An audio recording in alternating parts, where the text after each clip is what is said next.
Buenas and Hafaday, Hamza Todos. Merry Christmas on this Christmas season, and many of God's blessings to all of you here this evening. This hearing by the author, Speaker Tina Rose Muña Barnes, on resolution number 255-35 LS is called to order. The time right now is 4:06 p.m. For the record, and in accordance with 5 GCA, Chapter 8, Subsection 8107, public hearing notices were sent on Tuesday, December 3rd, 2019, adhering to the 5-day notice, and a second public hearing notice was sent on Tuesday, December 10th, 2019, which is the 48-hour prior notice. In addition, this hearing was noticed on the legislature's website, www.guamlegislature.com. Written testimonies may be submitted by emailing speaker@guamlegislature.org, or you may hand deliver to our office at number 163 Chalan Santo Papa, Hagåtña, Guam. On the agenda, ladies and gentlemen, we have resolution number 255-35 LS, and this is relative to supporting Guam's application for membership to the Unrepresented Nations and Peoples Organizations, using the acronym UNPO. This resolution, ladies and gentlemen, was introduced by myself, Senator Joe San Augustine, Senator Kelly March Titano, Legislative Secretary Amanda Shelton, and Senator Jose Pito Terlahi. Joining me this afternoon, I'd like to thank them for their presence, is my colleague, Assistant Majority Leader Senator March Titano, and Senator Tello Tadagui. Thank you very much for joining us this evening. The conduct of this public hearing shall be as follows. Those testifying will be recognized in the order of the sign-up on this sign-in sheet. Written testimonies may be read. In the interest of time, I ask that testimonies be summarized to about 5 minutes. Written testimonies shall be submitted to the committee. Please provide our legislative staff with your written testimonies for photocopying if you have any. Testimonies shall be confined to the substance of this resolution. Persons will be allowed to present oral testimony only once. Once you are done, you may be asked to remain in the room for questions or additional testimony as may be decided by members of this panel. Proper form and decorum shall be practiced by all present in the public hearing room for the proceedings. Individuals who do not comply may be escorted from the public hearing room. When you speak, please make sure that the microphone is on and that you speak into the microphone. And also please state for your name for the record, and if you are in support of the resolution or not in support of the resolution. So before I call from those that are off island and those that are here, I'm going to go ahead and give my opening statement on resolution 255-LS. Ladies and gentlemen, this resolution was introduced to encourage a greater level of representation for our island of Guam at the national or international level, whether this is by independent, statehood, or free association. I've received many letters and heard concerns regarding the Guam buildup over the last couple of months. My office has looked at alternatives to change the status quo and ways to have our voices heard in Washington, D.C. I want to share with everyone here that Palau, Armenia, East Timor, Estonia, Latvia, and Georgia are some of the countries that joined the Underrepresented Nations and Peoples Organization, UNPO, and achieved their right to self-determination. Today, the 5 nations mentioned are independent and members of the United Nations through the advocacy and technical expertise from UNPO. As a member, Guam will have access to the UNPO's network of lawyers and subject matter experts that will help be the voice of Guam, to be the voice for our island of Guam. People of Guam, as you know, ladies and gentlemen, cannot vote for the Commander-in-Chief or the President of the United States, but we have the highest enlistment rates in the United States Armed Forces. My office is working closely with Senator Paul Strauss, Washington, D.C. Shadow Senator in the United States in the United States Senate on establishing Guam's membership to the UNPO. I truly believe that by building partnerships and working together, we can forge ahead without reinventing the wheel. This resolution urges both the Speaker of the Legislature and the Chairwoman on the Committee of Federal and Foreign Affairs to take the measures needed to solidify Guam's status as a member of the UNPO. We have 2 representatives of UNPO and 1 community member from Nagalim. Nagalim is the present member of the UNPO, and they would like to share their testimonies with us. And I humbly ask the audience here for your patience as we connect with them individually through Skype. And can we please have them connected and put up on the screen?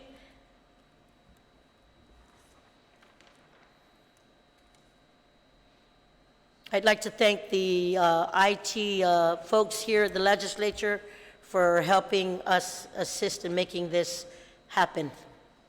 I think we'll hear from Senator Paul Strauss.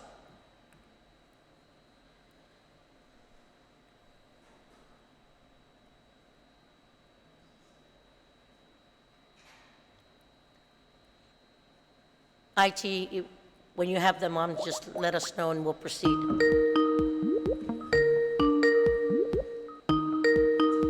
IT, when you have them, just let us proceed. Hello? Half a day. Half a day. Half a day, Senator Strauss. I know that you and Ms. Angeli Sema and Mr. Ralph Bunchy will be speaking, and I want to thank you for taking the time to be here this evening with us. To the audience here, I want to note that Senator Strauss and Ms. Sema reside in Washington, D.C., and due to the time difference, I just want to extend my appreciation for their efforts in helping us move this resolution forward. So at this time, I would first open the invitation for testimony from the Senator from D.C., Senator Paul Strauss. Thank you very much, Madam Speaker, and half a day to my fellow unrepresented Americans. I am Paul Strauss. I am the elected United States Senator from the District of Columbia, a position that's sometimes called the shadow senator. The history of shadow senators is almost as old as our republic itself. In 1796, the citizens of what was then the Southwest Territory, which now is the state of Tennessee, wanted very much to join the Union as an equal state. They faced opposition from other states. And they tried a variety of techniques and tactics. One of them was to name themselves the state of Franklin in the hopes that it would curry some favor with Pennsylvania. Senator Paul, Yes. if I may, if you can just speak a little bit slower so that we can capture the message. It's coming in a little bit garbled. Thank you. Okay. Is this any better? Yeah, All right, terrific. thank you. As I was saying, shadow senators date back to the early history of the United States, when the residents of the Southwest Territory, which became ultimately Tennessee, had trouble getting statehood. They elected 2 U.S. senators to go lobby the Senate in advance of statehood.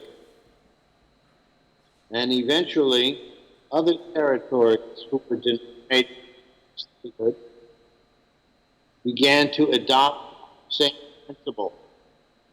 And so the states of again, California, Oregon, were among the territories that use shadow senators in their efforts to gain statehood. In the 20th century, the territory of Alaska also elected a congressional delegation in advance of being granted statehood. And okay, the Commonwealth of Puerto Rico has sent a shadow delegation to join here in Washington, D.C. So, as a senator, my job is to advocate for people who live under the Congress but do not have a vote in that legislative body. D.C. residents vote for me, and voting federal officials, but not on their behalf when we go to the Congress to present. One of the things that was important in the district struggle for evolving equality is working with the international community.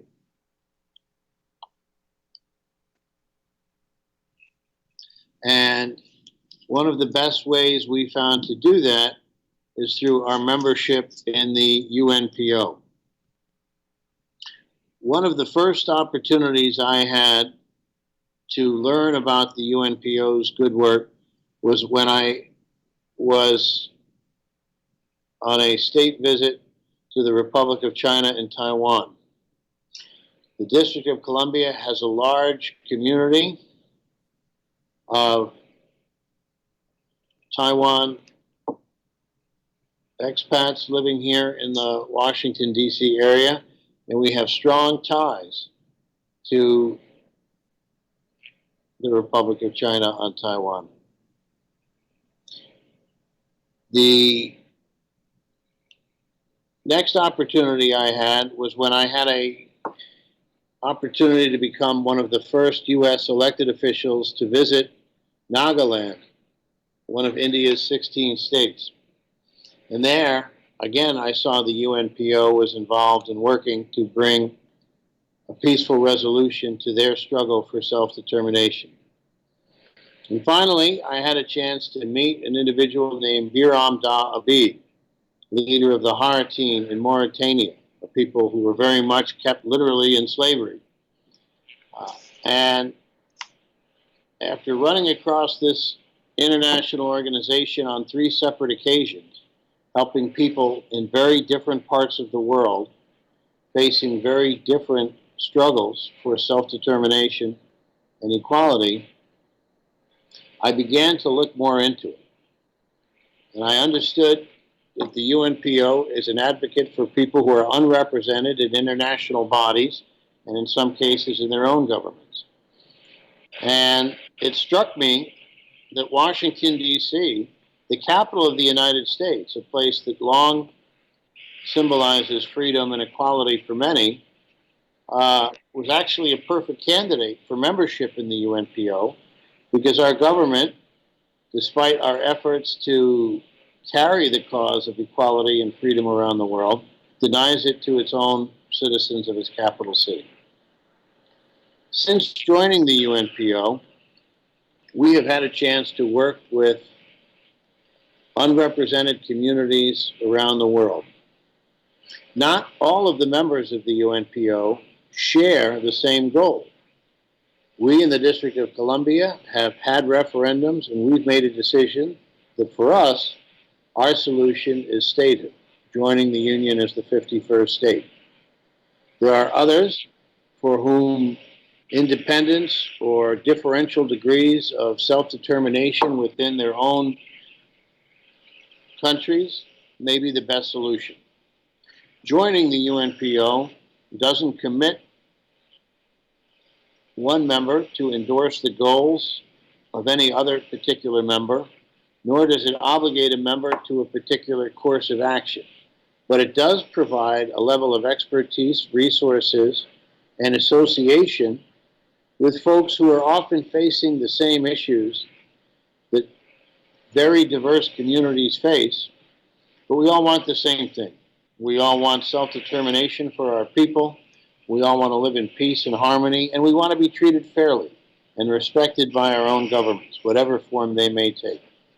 The UNPO is a nonviolent, democratic organization that espouses the values of democracy around the world. And at a time when we're seeing more and more authoritarian states working together, to have democratic movements from around the world coming together to share ideas, to build relationships, it's important. And so I'm pleased that Guam is considering membership in this international organization. We have found it helpful, we have found it valuable, and we have found that it adds to our credibility. When we had our referendum on our status and ultimately voted in favor of statehood, we were happy to have UNPO observers monitoring our election to make sure that it was safe and conformed to the appropriate levels of participation and democratic goals for all who participated. I congratulate the legislature on examining this option. I believe that as different as Washington, D.C. and Guam may be in terms of geography and culture, there is more that unites us than divides us. And more importantly, the American people will benefit from a relationship and a republic where all Americans are adequately represented. The truth is, the United States needs the input and values of the people of Guam as we struggle to form our more perfect union. It's not my place to tell the citizens of Guam what the ultimate resolution on their status should be, but whatever decision the people may ultimately make, I'm confident you'll find, as we in Washington, D.C. have, that the UNPO is a valuable international organization to help facilitate the very complex and difficult decisions you may have ahead. I thank you for the opportunity to testify here today.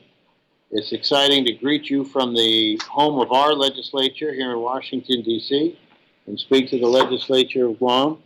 And to the extent that anybody has any questions, I'm happy to answer them as best I can. Sizuas Mahasi, Senator Strauss, and at this time I will open the floor to my colleagues. Assistant Majority Leader Senator March Taichino, would you have a comment or a question for Senator Strauss? Sidus Masi, Madam Chair. So I just have a comment. I appreciate very much getting to hear from Washington, D.C. It's important for the people of Guam, it's important for the people of the U.S. and the world, really, to hear that there are other portions of the United States that are likewise going through some of these issues. So with that, it's very important to hear from fellow territories or fellow districts that are also fighting for some of their rights of consideration in one manner or another. So I thank him very much from sharing his perspective and from sharing the perspective that it has indeed been valuable and very useful to be part of the UNPO. So I thank you, Senator, for that. Sizus Masi, Senator March Taichino, Senator Tilo Tedickley, for any comments or questions. Thank you, Madam Chair. And I want to say good morning to you, Senator. I believe it's 1:27 a.m. in D.C. right now, and you look very refreshed. I don't know if you've been on coffee all evening to stay up, but I really... It's been helpful. Thank you. There's the coffee. I figured it. Well, I thank you so much for bringing your insight to this as we consider being a member of UNPO. Some of the questions that I have, sir, is, how long first have you been a member of UNPO? The District of Columbia joined in 2015. 2015? Yes. And within that 2015, what kind of progress have you seen as far as any movement being the part of UNPO have you experienced with their membership? Well, one of the most important aspects that we've got is the ability to work with clients did not. In particular, Europe was an institution much focused on, and frequently they will call out countries with bad. It's helpful to begin to raise the attention of the district in forums like that. Well, there's an action. We've had increased actions with organizations like the CE, and in particular work closely to take advantage of the United States appearing universal, which will take place this year at the United States. Yeah. Senator, if I may, it's every other word that we're coming in. Maybe we just had a bad connection, the wind blowing somewhere in DC right now or Guam that's causing us to hear every other 3 words come out, can we just, I think what we can do right now, it is a long-winded answer that may need, if you can, please, if you can write that down on what you're, so that we can read it. It'll be so much easier. I'll be happy to call you at a decent hour to talk to you directly. And in fact, I'm going to ask for your number and try and get a hold of you to get some answers that way for that. So I'll try and get my questions that are just real short coming from you. Okay. Okay, so my next question is, as Washington, D.C. Heads toward, by the way, can you hear me okay? Am I coming in clear? You are coming in. Oh, okay. It's just on our end that we're having difficulty. So my next question is, how do you determine whether Washington, D.C. wants to go ahead and become a state or wants to be just, status quo, for instance? I mean, how do you determine what subject matter and the direction DC goes in to propose to the UNPO to lobby for? Who makes that decision to the NPO? Decide what direction you're going to go, because Guam is in a situation where some want statehood, some want independence, and there are some who even want status quo.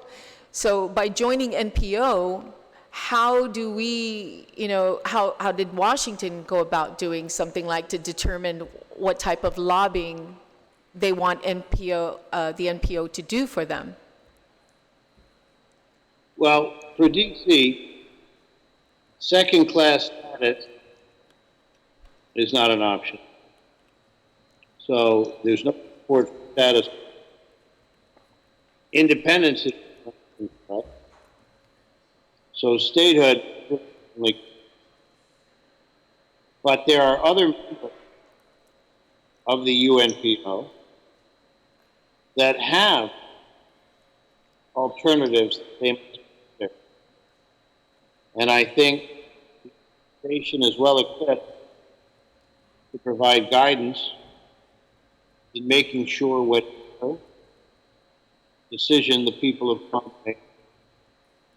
will up international recognition and Oh, okay. credibility with Congress. I see.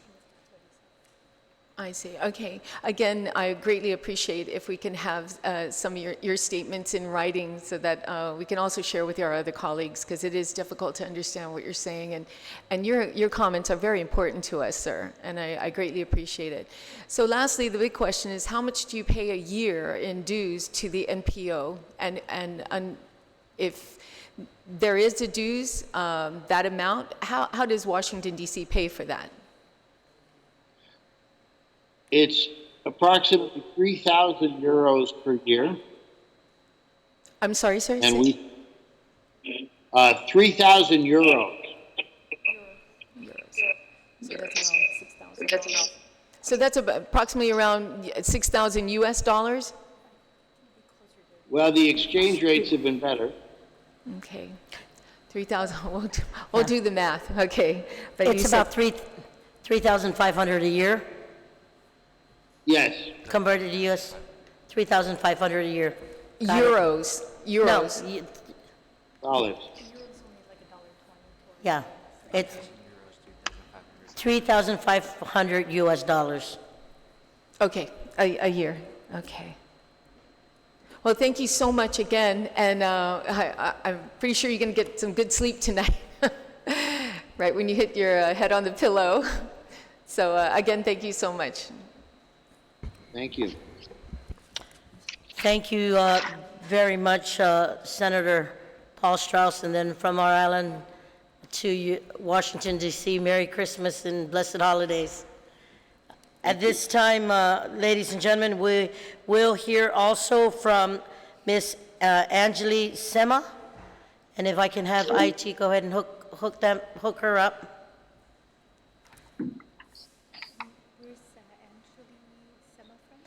And Miss Sema, if you may, please go ahead and state your name for the record, where you're from, and if you support the resolution or not support the resolution. Please proceed. Good afternoon, Madam Speaker and respected member of the legislature. My name is Angeli Sema. I belong to an indigenous people called the Naga from Nagaland between China, Tibet, and a member of the UNP. Give them a copy. I understand that the U.S. Secretary Guam is seeking the UNPO, and we fully support the resolution.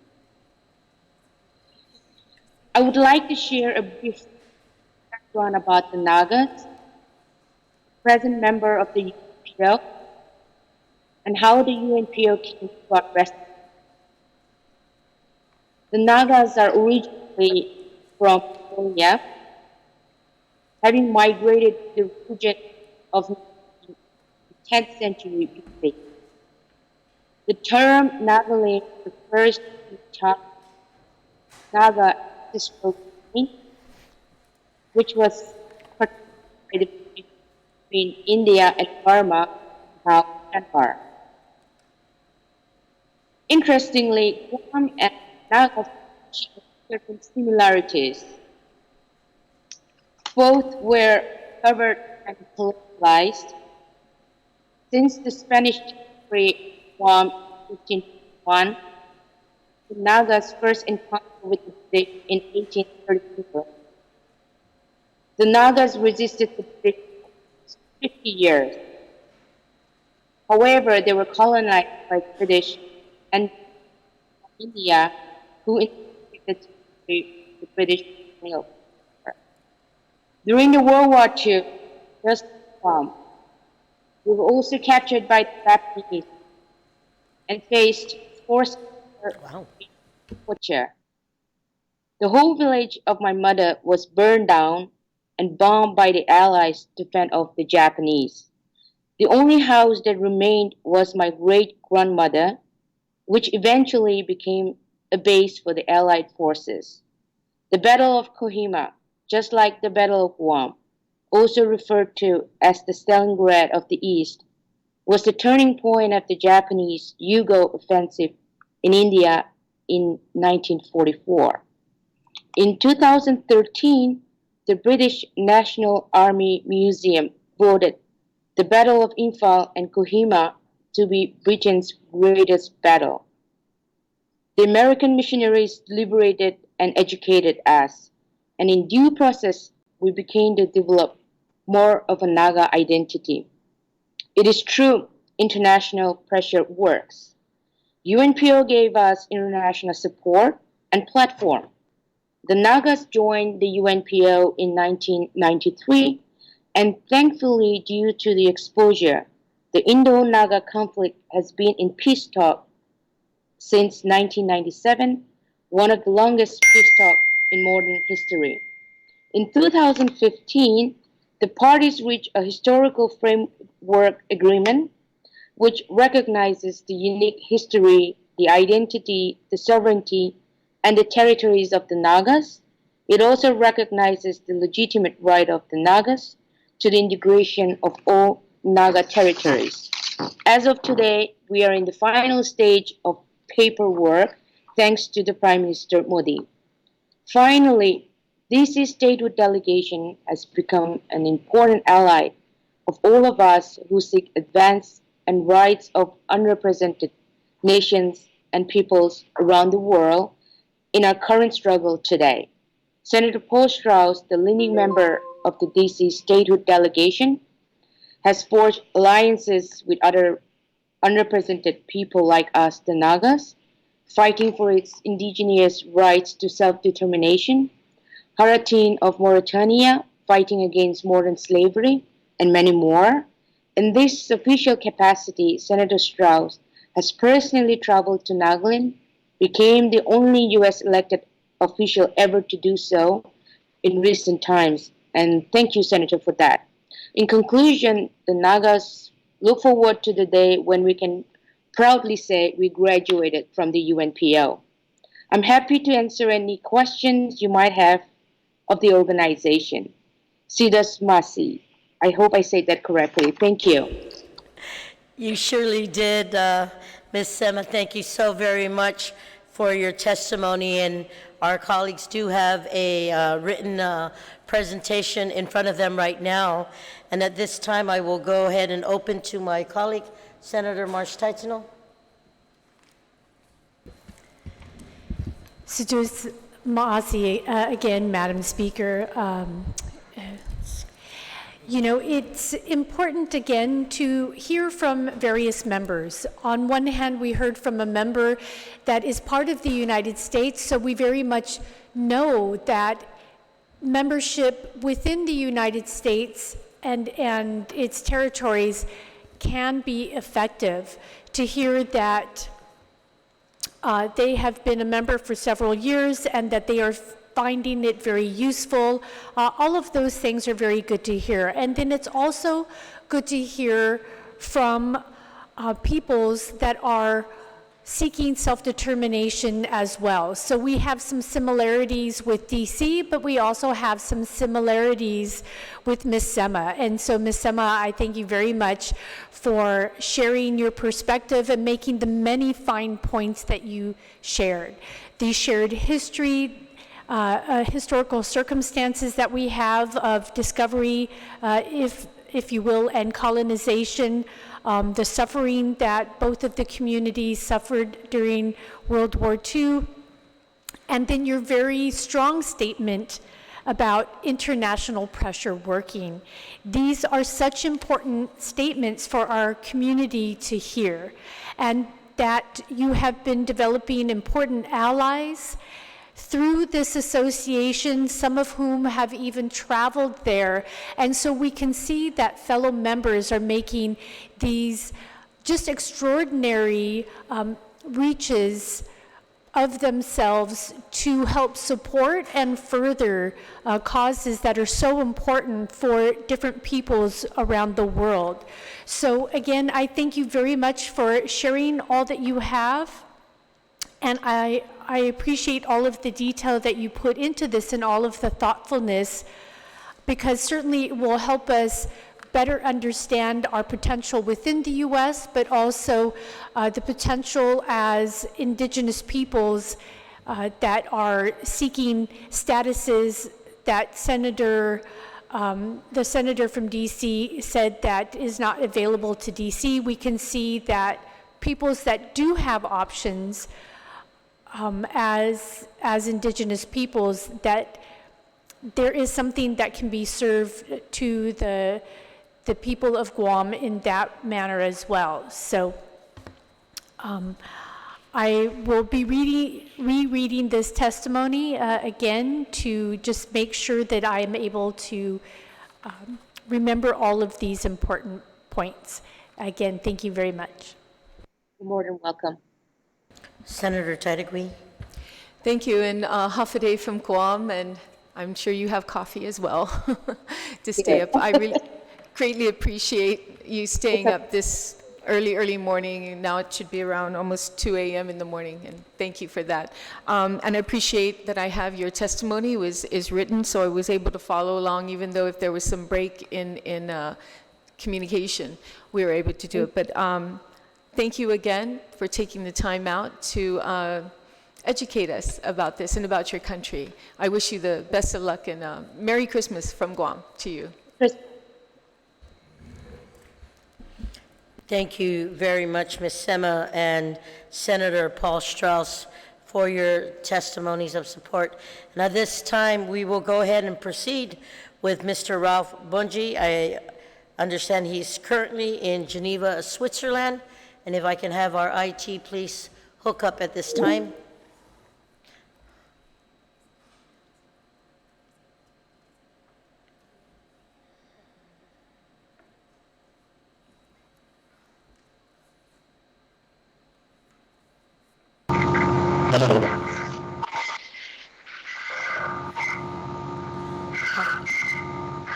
Half a day and good evening, Mr. Bunji. Thank you for being with us this evening and to present on resolution number 255-35LS. And if I may, I'd ask you to go ahead and proceed with your testimony, but for the record, just state your name and your position for our record. Thank you, and happy day to you. My name is Ralph Bunch. I'm the General Secretary of the Unrepresented Nations and Peoples Organization. How am I coming through to you? Can you hear me? Yes, we can. If we can just speak just a little bit slower so that we can have the transmission of your statement come in clearly on this side. It's just a tad garbled, but we'll go ahead and see. I understand that on the broadcast through YouTube, it's coming out loud and clear, but so we're the technicalities, the technical difficulties only in our hearing process. But please go ahead and proceed. Well, thank you for having me.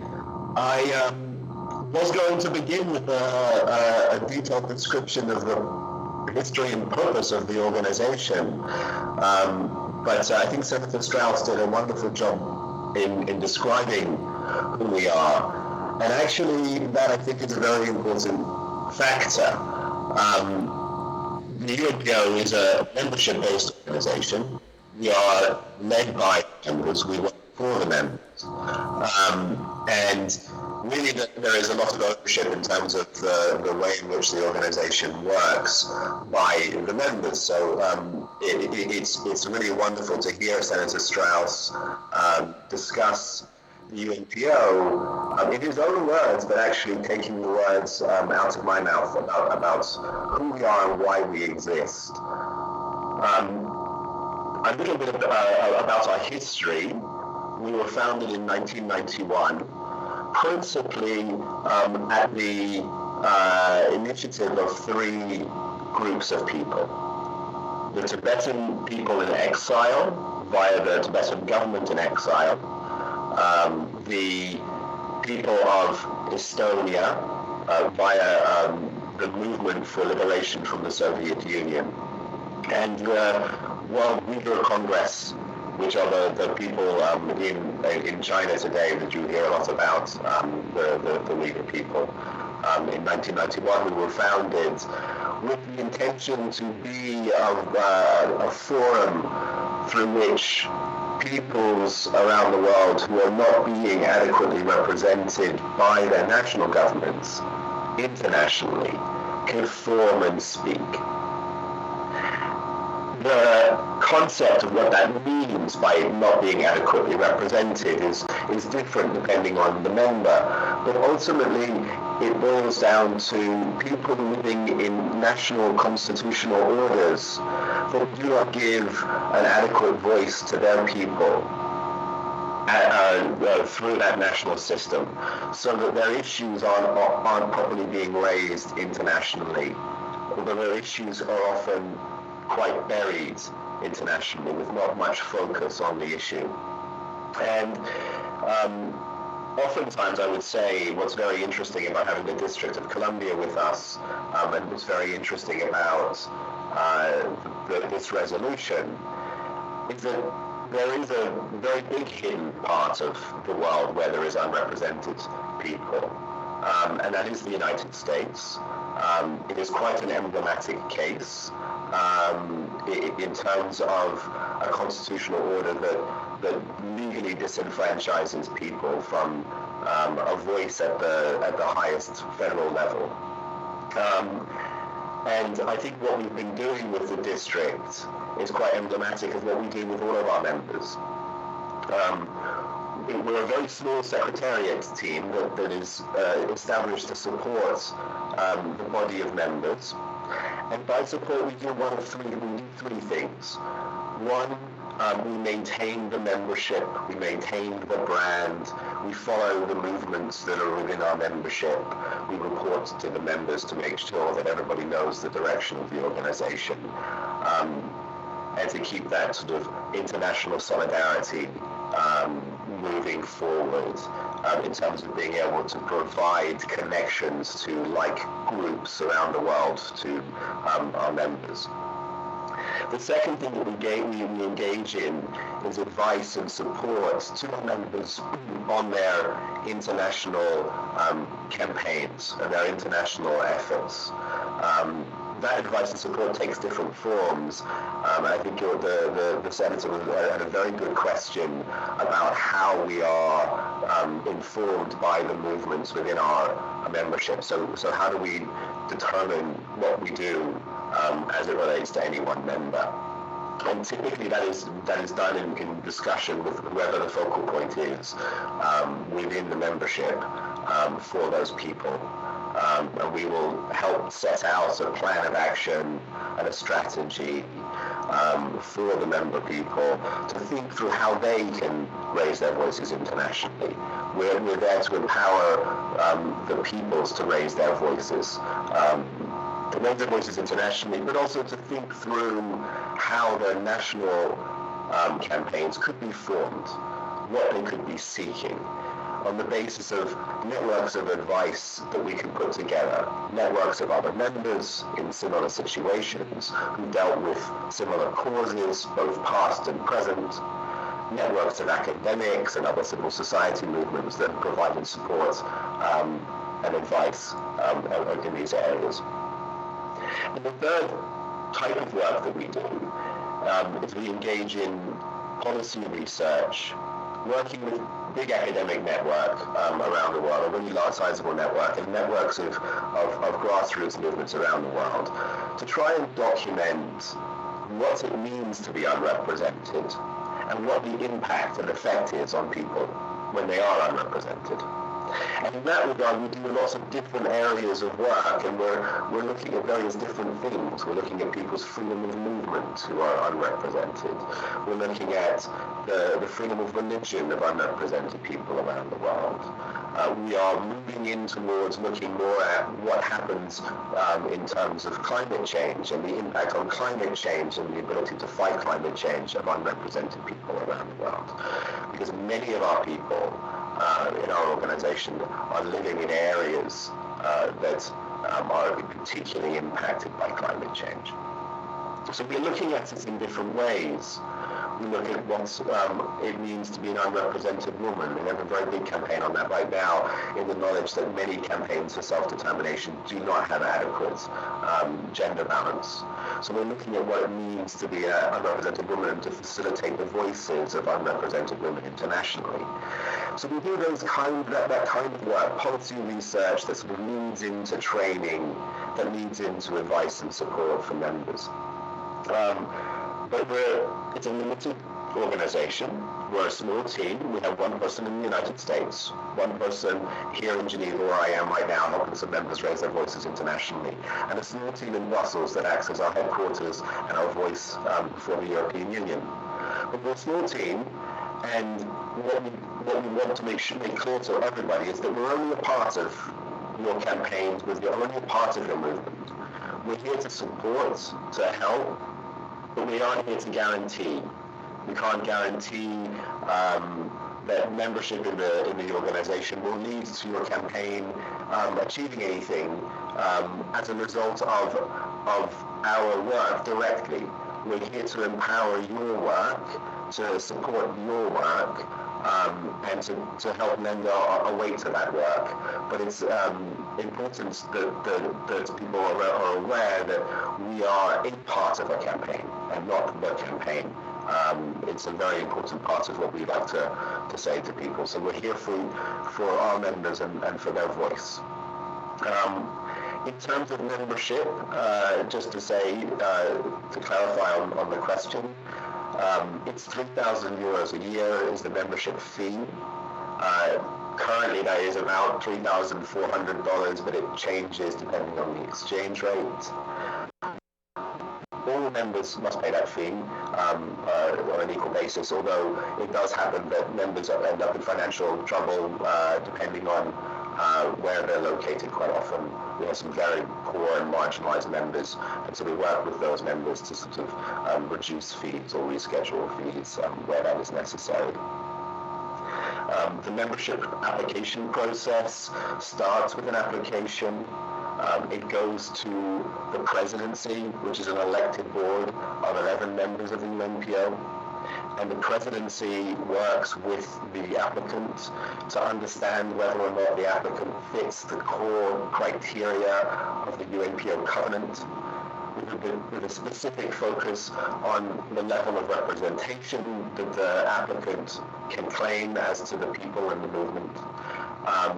A cooperative analysis around the commitment, the absolutely shared commitment it must be to non-violence as a means of change. And in that we are often guided by our founding members in the Tibetan government in exile and their movement for change and their firm and concrete belief in non-violence as a means of change. And the third is that we look at making sure that our applicant members respect the equal rights of other peoples. So we need to look and make sure that against finding people who have an ethno-nationalist stance on their self-determination movement, an exclusionary stance, we are committed to making sure that we have no members who have an exclusionary stance to their campaigns seeking to move people out of their territories or have an area that is exclusively for one group who are currently residing in a territory versus another. So those are the three main things that the presidency looks at, talks to the applicant, and over a period of review and questions comes to a conclusion, and then makes a recommendation to the General Assembly of the members. And it's the Assembly of the members who ultimately approve the membership and bring the member organization into the organization, the member into the organization. And that is quite a robust process, and I think it's important to highlight that. It has meant that our membership is quite small compared to what it could be if you looked at self-determination movements worldwide. We have 44 members currently. We are more likely to reject a member than to accept a member if you look through the statistics on applicants. And as a result, we have a very small group of firmly committed members that we know are moving in the direction that is shared, in terms of the process that is shared. But to reiterate what Senator Strauss said, it's an incredibly important point to make that membership in the organization does not commit any member to agreeing with the cause of any other member, or to any specific action as it relates to any other member or to their member or to their own organization. There is no commitment to that. Although I think you will find that very soon you realize the commonalities amongst the members, and you realize how showing solidarity in certain circumstances can be incredibly powerful, as an incredibly powerful tool for your own campaign.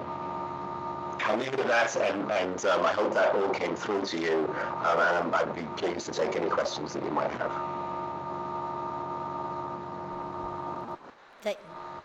Thank you very much, Mr. Bungie. And at this time, I will open the floor to Senator Teitigui. You're recognized. Yes.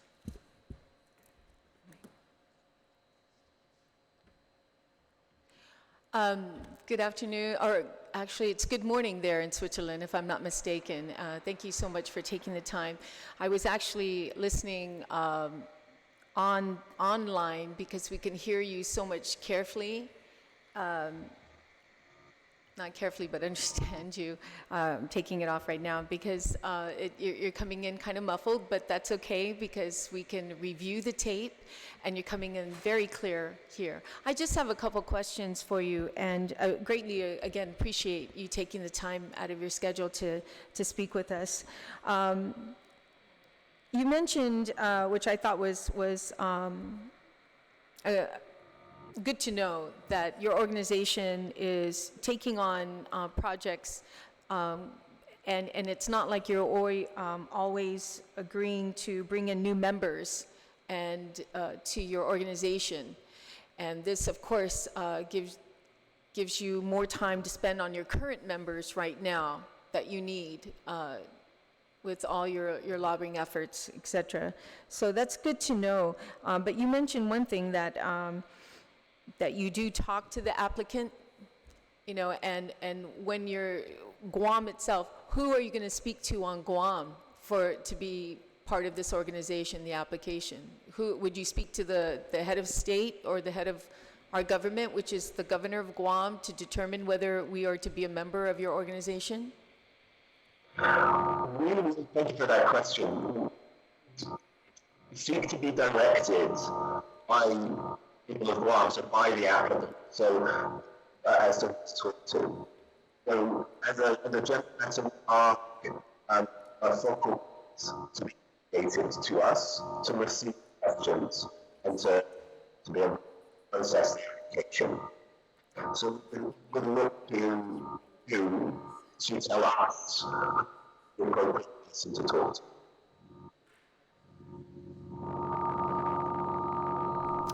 Okay, that was, even online, that didn't come out clear. Can you just say that one more time, please? Hopefully this will get through. Absolutely. We look to the applicant and ultimately the member to determine who we should be talking with as the main focal point for the application or for the membership. So we would look to you to do that. To tell us who it is as the person that we should be working with. Okay, and how many members do you currently have? There are 44 members currently. I'm sorry, say again, please. 44. Oh, 44. And in the last 4 years, how many members have left the organization? That is an interesting question, and I will find the exact answer to that. In terms of the numbers who have left and joined, I can quickly put I have a number. I have that just in front of me.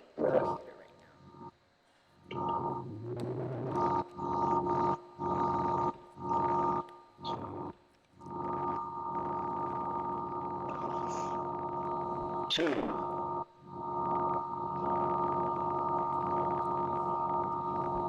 Two. 2 in the last 4 years? In the last 4 years, if you go back to July of 2015, it is 4. That's the election. Oh, okay. He's still looking for something. In 4 years, yeah. Okay. Lastly, if Guam were to become a member, what would our dues be? We heard from DC what they pay for, but if Guam were to be a member, how much would we be paying? 3,000 euros a year. In US dollars? In US dollars, that's 3,430 Okay. US dollars. So that's the same as Washington DC's? Okay. So, And does this last question, thank you for indulging me. Last question is, if we were to become a member, is there a 1 year, is the contract longer than 1 year, or do we renew every year? It doesn't bind us for like 2 years or 3 years like that. It's on a yearly basis? in all honesty, you could be bound with like the organization, every, but the membership cover like membership. Okay, I'll hopefully I can hear that on the YouTube and reviewing. I couldn't quite hear you, but I appreciate you answering my questions, and happy holidays to you. Thank you. And Senator March-Teichner, any updates?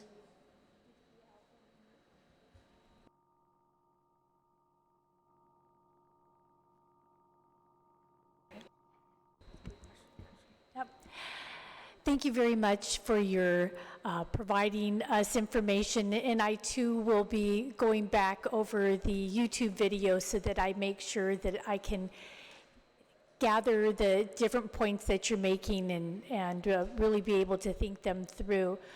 So, and I apologize if you covered some of this before, but could you outline for us how that relationship would occur? So if we make an application and if we are screened through the process and accepted, what would be some of those initial parts of our relationship, and what would our membership entail? Would it involve participating in some forums throughout the year? Would there be ways of expressing our needs? If you could explain or just outline some of that for us. yes, very much so. Membership and the level of participation in the organization is very much at the discretion of the member. There are some members who are happy to express the solidarity of the cause of underrepresented people and to take a passive role in the organization. There are other members who like to take a much more active role in the organization, engaging in its management, engaging in its future direction, working with the members of the Secretariat team to design and implement their international or even national campaigns and strategies. You can make of the organization what you want, so what you put into it in that sense. We have a General Assembly where all of the members gather. That actually doesn't happen on an annual basis. It happens every 18 months, simply to reduce the costs for some of the most marginalized members who find it very difficult to attend the meetings all of the time. But anywhere through the year, we have events that relate to training on international advocacy, on the rights to self-determination, on human rights to members that they can participate in. And through the year, we monitor the proceedings at the United Nations, before the US government, before the Organization of American States or the Council of Europe, depending on where you are, and the European Union.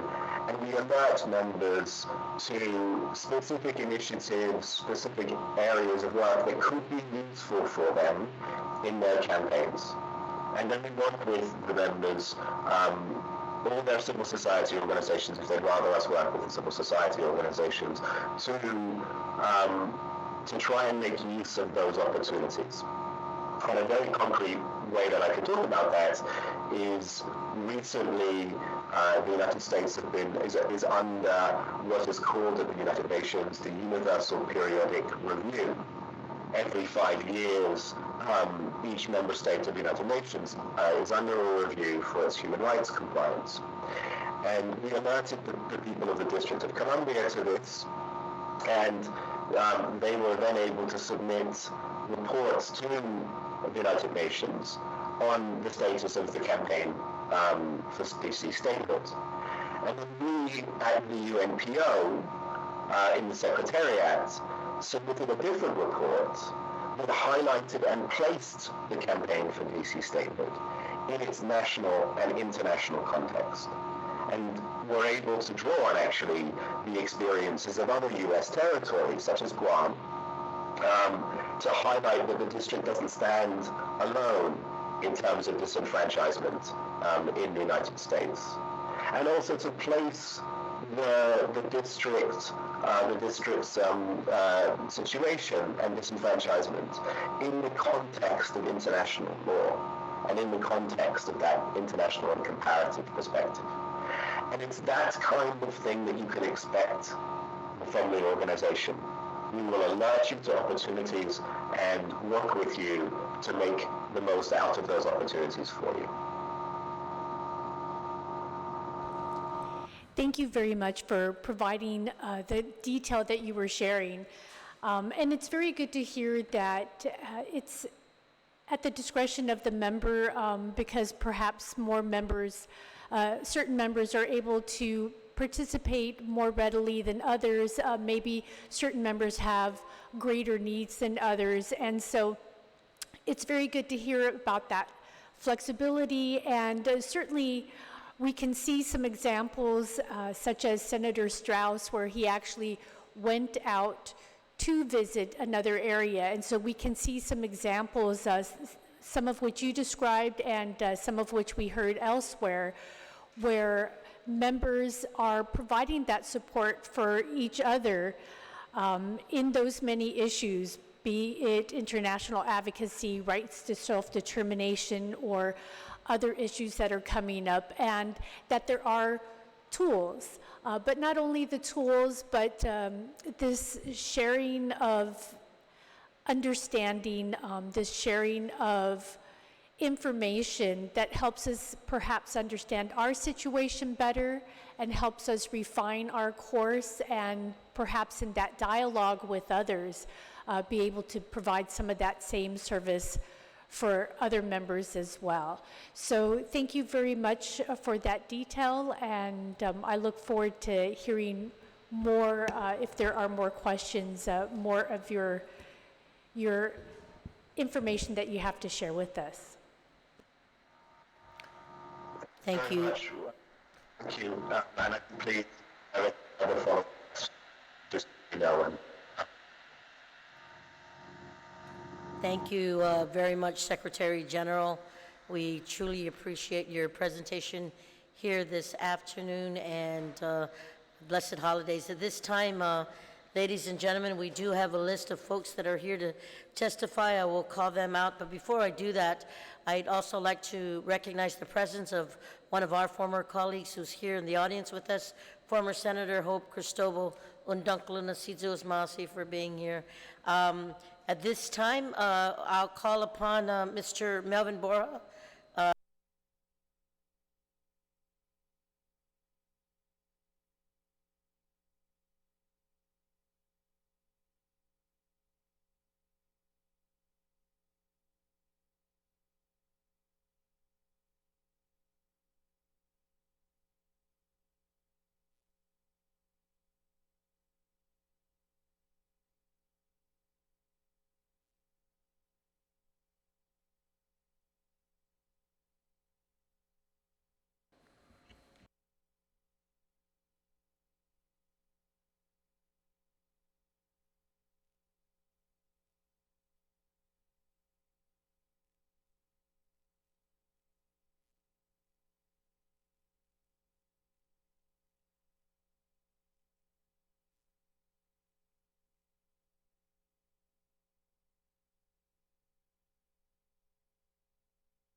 IT, we're on? Thank you. Also, I'd like to call up Amara Seneclas. Are you here? Jay Sismico? Siswico or Samiko? Dr. Michael Bavakwa? Gwendolyn Yanger? Siho Kang? Am I saying that right?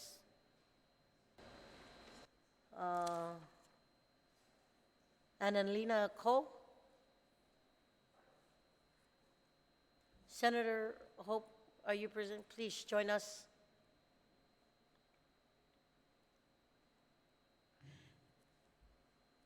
Are there anyone else? Mr. Darren Caldwell? Jonathan Guerrero? Please join us. And I want to go ahead and apologize to the panel. In the interest of recognizing our colleagues, at this time, I first would yield to our former colleague, Senator Hope Cristobal, if you'd like to proceed and share your testimony first. And to the panel here, please, again, state your name for the record, where you're from, and if you support or not support the resolution. Hafadei, Madam Speaker. It is my great pleasure to join all of you here, Senator Taitagwe and Senator Kelly Mars Taitano. I appreciate your presence to hear our testimony this afternoon.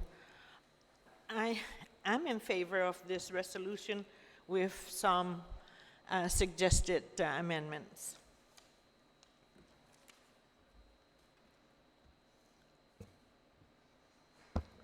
Sidus Masi for the opportunity to provide testimony on Legislative Resolution 255-35.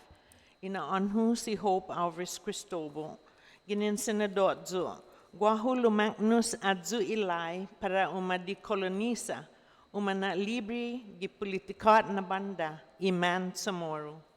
I applaud all of you senators, and I applaud this legislature for your attempt to find other international fora to take our quest for the exercise of our right to tomorrow self-determination and decolonization, and to seek resolution to this long-standing issue. This has been frustrating, to say the least. The historical denial of a people's human, political, and legal right to freely exercise what is internationally recognized by all member nations of the United Nations.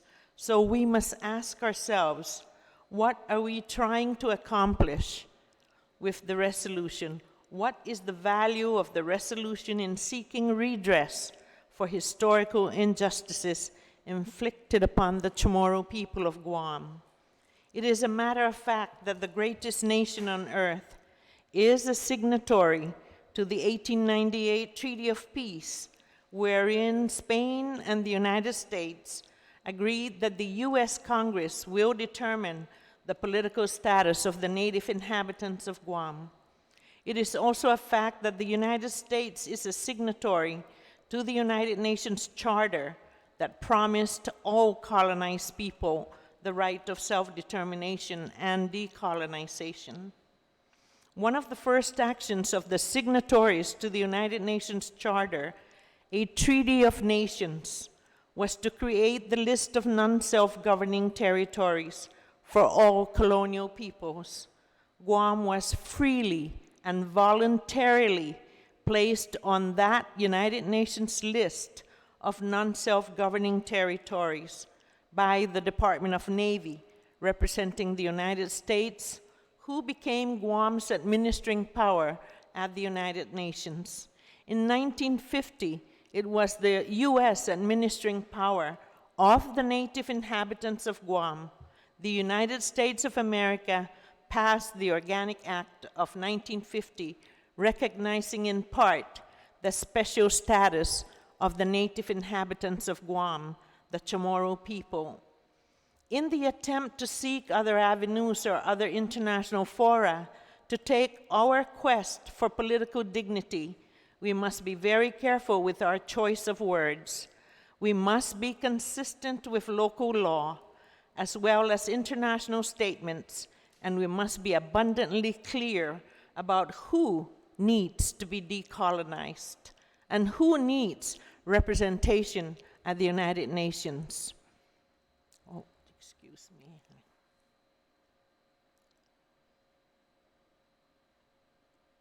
Oh my goodness, hold on just a minute.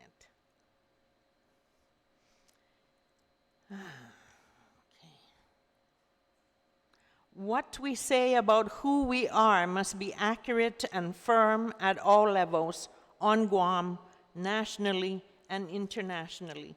Our message must be loud and abundantly clear, accurate and firm, must not contradict or misinform anyone in this world that the Chamorro people are not just another ethnic group on Guam, that we are not just another group among other ethnic groups in our homeland, as is stated in some websites owned by the United States.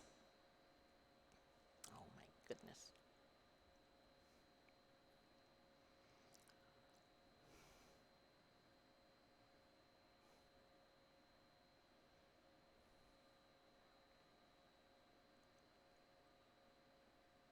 The Chamorro people are the people of the land. We are the Tautautanu. We are the native inhabitants of Guam who have endured a historical hurt. We do not claim equality with other ethnic groups on Guam, those who have arrived and made Guam their home through the structures of the United States immigration of the administering power, and those who have already exercised their self-determination through their feet. Those persons, those groups have been allowed statutory self-determination while we, the Tautautanu, languish, waiting to exercise our fundamental human, our legal, and our political right. We must be careful not to be caught up in a refocusing or detraction from the work of the United Nations Committee of 24, the Committee on Decolonization.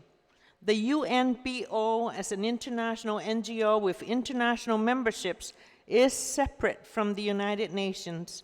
It may exist to advocate for human rights for groups that have been disenfranchised. However, we must not muddle our people's sacred right to attain political dignity, and we must continue to be clear that this resolution is for the Chamorro people, the native inhabitants of Guam. Any reference or statement about not having the ability to vote for President of the United States or not having a voice in Congress are issues, in my estimation, are sub-issues to be resolved after Guam's political status is determined. That is, if statehood is the people's choice. To use these issues to justify seeking redress for the injustices by political denial of our right to self-determination is not consistent with the decolonization law. We must refrain from speaking from both sides of our mouth. These statements must be removed from the resolution because every year we go to the UN and our voices are heard there.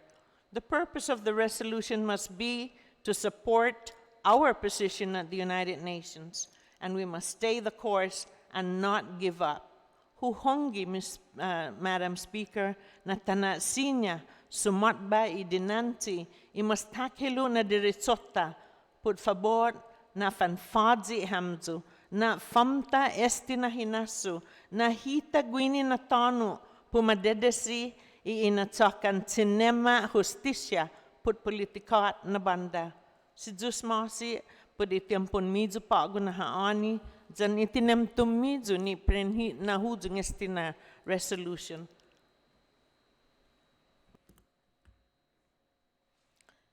Buen Pubetsu, Senator Hope, thank you for your presentation here this evening. And at this time, I will go ahead and recognize the Executive Director for Decolonization, Mr. Melvin Bora. Sejus Masi, Speaker, Senator Taitagui, Senator Marsh Taitano. Hafere, Guahusi Melvin Wampat Borja. I'm the Executive Director of the Commission on Decolonization, and I'm presenting this testimony in support of the resolution. My statements will reflect my professional opinion based on our current and historical efforts for decolonization in Guam. Allow me to begin with a brief history of our decolonization efforts and how we found our way to the United Nations in this regard. The Commission on Decolonization was preceded by a similar body called the Commission on Self-Determination. During the Governor Joseph Addis administration, we engaged the federal government almost exclusively in an attempt to resolve Guam's political status issue and negotiate a new status for Guam. At that time, the people of Guam, through referendum, chose Commonwealth, and the government of Guam proceeded to push the Guam Commonwealth Draft Act in Congress. Unfortunately, we could not reconcile our differences with the federal government over issues of immigration and mutual consent, and subsequently, the Commonwealth Draft Act never even made it out of committee. These failed political status negotiations ended in 1997 and served as a critical impetus for Gov Guam to reassess our strategy moving forward. The Commission on Self-Determination was resolved and replaced with new legislation that formed the Commission on Decolonization. This was also the time that the government of Guam began to deliberately engage the United Nations in an effort to amplify our voices both internationally and domestically. Guam had previously engaged the UN, but not as deliberately as a government. In my research and experience, I believe that there is great value in engaging the United Nations because as a non-self-governing territory, we have no meaningful representation within the U.S. federal system.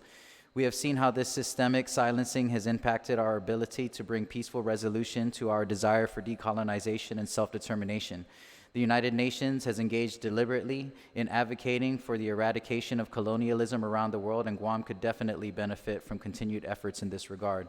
Unlike many other non-self-governing territories, one of Guam's strengths at the United Nations is that our government has taken a very clear stance on decolonization and self-determination, which is not linked to partisan politics.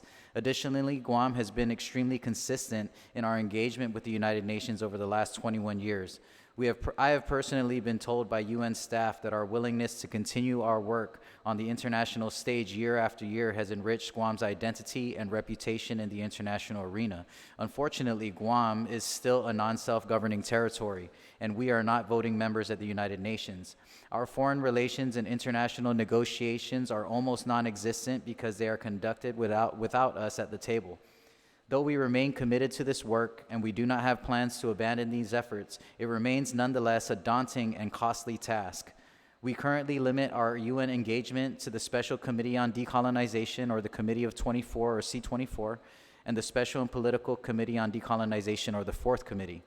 There are a number of other UN forums and committees that would be helpful to us, including the Economic and Social Committee for Asia and the Pacific, or ESCAP, the Indigenous Peoples Forum, and the Pacific Small Islands Developing States, among others. Many of the members of these other arms of the UN are also members of the C24 and the Fourth Committee, and building relationships and sharing information on these levels could undoubtedly lend itself to our efforts in the C24 and the Fourth Committee. Coincidentally, we are an associate member of ESCAP, but we simply do not have the resources to participate. The UNPO represents a unique opportunity for Guam to increase the intensity, frequency, and consistency of our engagement with the United Nations. In my humble opinion, working with the UN is a marathon, it is not a sprint. Though we are always very strategic, very well informed, and very articulate whenever we come to the United Nations, we still only represent twice a year. I also think it is important to note that the United States often opposes our assertions after we leave New York.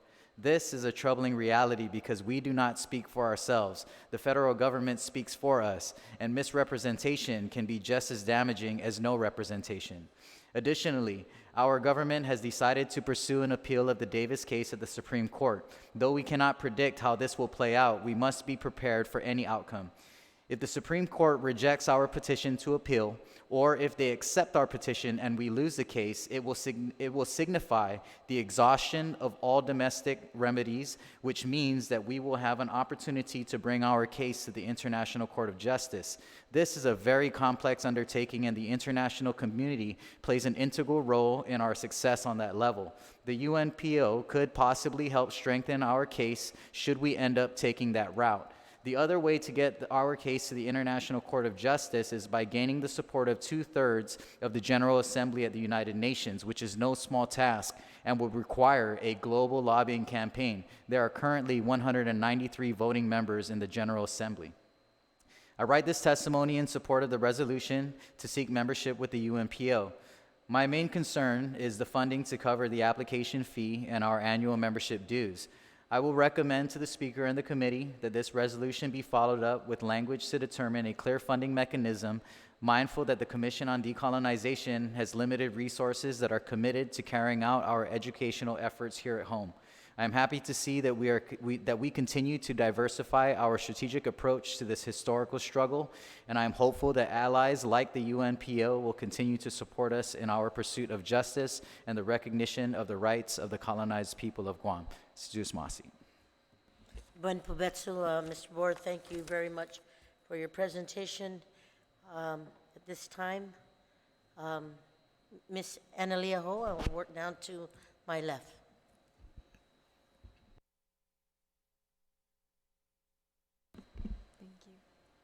Good afternoon, 35th Guam Legislature, Honorable Speaker Tina Muña Barnes, Senator Kelly Marsh Taitano, and Senator Telegui. Thank you for allowing me to testify in supporting this bill. I am Annalena Ko, an intern at Public Policy Institute, which has granted me access to multiple perspectives of this resolution. I'm here to provide testimony in support of Resolution 25535 LS, relative to supporting Guam's application for membership to the Unrepresented Nations and Peoples Organization, the UNPO, and will focus on why Guam should join the UNPO. In exchange for an annual fee of around $3,500 we obtain the service of professionals who specialize in seeking an international voice for the minority. This is exactly what we need. We are tired of being viewed as inferior, powerless, and uninfluential in Congress and in the United Nations. We are tired of having our pleas shot down and concerns unheard. We need a voice, and the aid of the UNPO serves to do exactly that. Think about it. For the number of hours these specialists invest in strategizing with our representatives, it is more than worth it to invest in the nominal fee. Our status as a territory was never meant to be permanent, nor the Organic Act of 1950. Mr. Melvin Wampat was kind enough to have an interview with us interns, and he granted us this knowledge that we've tried to speak up and did our best to change our status in the past, but to no avail. While we are physically advanced and constantly progressing as a society, we are politically behind much of the other islands. We need this voice to prevent exploitation of our island. We need change, and the UNPO aids in our vision. Being a part of the UNPO gives our representatives access to much-needed experience in the political realm of international policy. Should they deem this aid unhelpful, we are always able to end our membership. Furthermore, the fact that over 40 other countries are current members of the UNPO shows that there is a benefit associated with this membership. Why else would they pay the annual fee to be in the organization? I believe we should look to these examples, especially highly developed countries like Taiwan, to make our decision. With these contentions, I firmly believe we should seek membership with the UNPO. Thank you for this opportunity to speak up on my stance on this resolution. Sitos Masi, Annalena, thank you very much for your presentation. Dr. Mike Babakwa, you're recognized.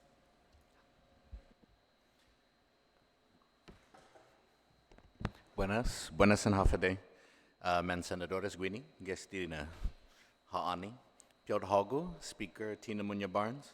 Inanu si Michael Luhan Bavakwa, Professor Zu gi Universidad Guahan, Gehilu Zu Lokwi pari Grupo Independent Guahan.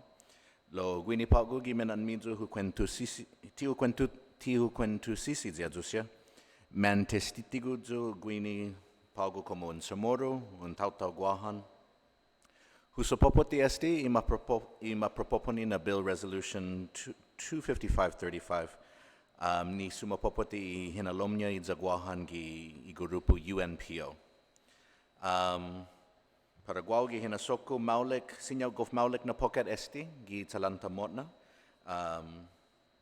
gi kinalamtan politikat, esti enetnon i UNPO, sinyaha ajuda muna la opan i bosta, muna la anuk i asuntotta siha paritauta gi San Lago zan gi toru otrutano siya lokwi. Ma establisi i UNPO gi 1991, zani hinanganya na ha ajuda mana i bos guatu para aju siha ni tai bos. Ha gugwigwidzi i membronya gi pisun internationat, ha tsoneneki siha ni asuntun niha, zani necesidad niha gi halam denanya konferencia zan otru klasen forum taigui gi toru i mundo. 44 pagui i membronya siha, za ha representa mas ki 300 millones na tauta gi toru.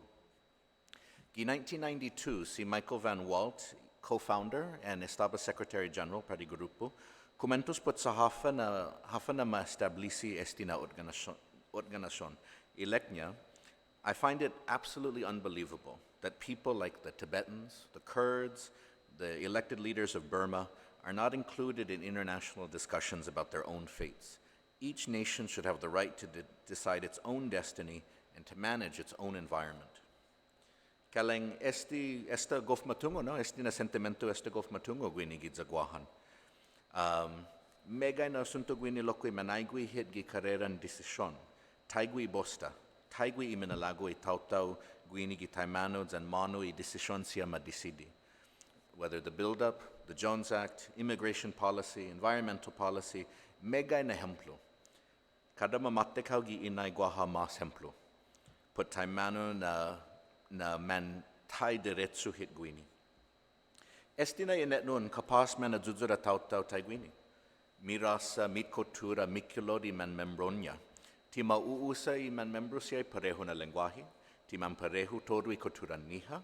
Manatsago siha lokwi gi kada rincon gi mundo. Lo todo I membro man uunu pudi fundamento na tenaigwi zan tenadza gi lenat la niha pago. And I'm a rerekla I mapa ni mundun pago manaigwi siha. Manaigwi siya gi lamasa ni nation siha. Manaigwi gi compensasyon gi entry I man nation siya pago. Pues I gubernamento za nation siha ni man huhudzong gi 20th century ti mismo ma representa esti na tautaw siya. Hungan esti na gubernamento mauusa itano niha esti membro. Malalatsay gwenahan niha taigwihi lanya oil pad otro preciso na minerat.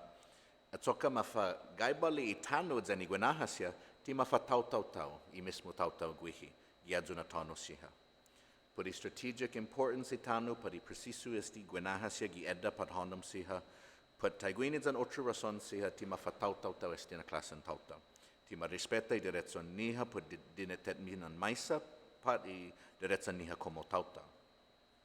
Gi espiritu nesti na resolution inahahasudunay ni penagat as magalahi harao and ay ha epok itzamoro gi champonya na ufanatsu contra Espanyol.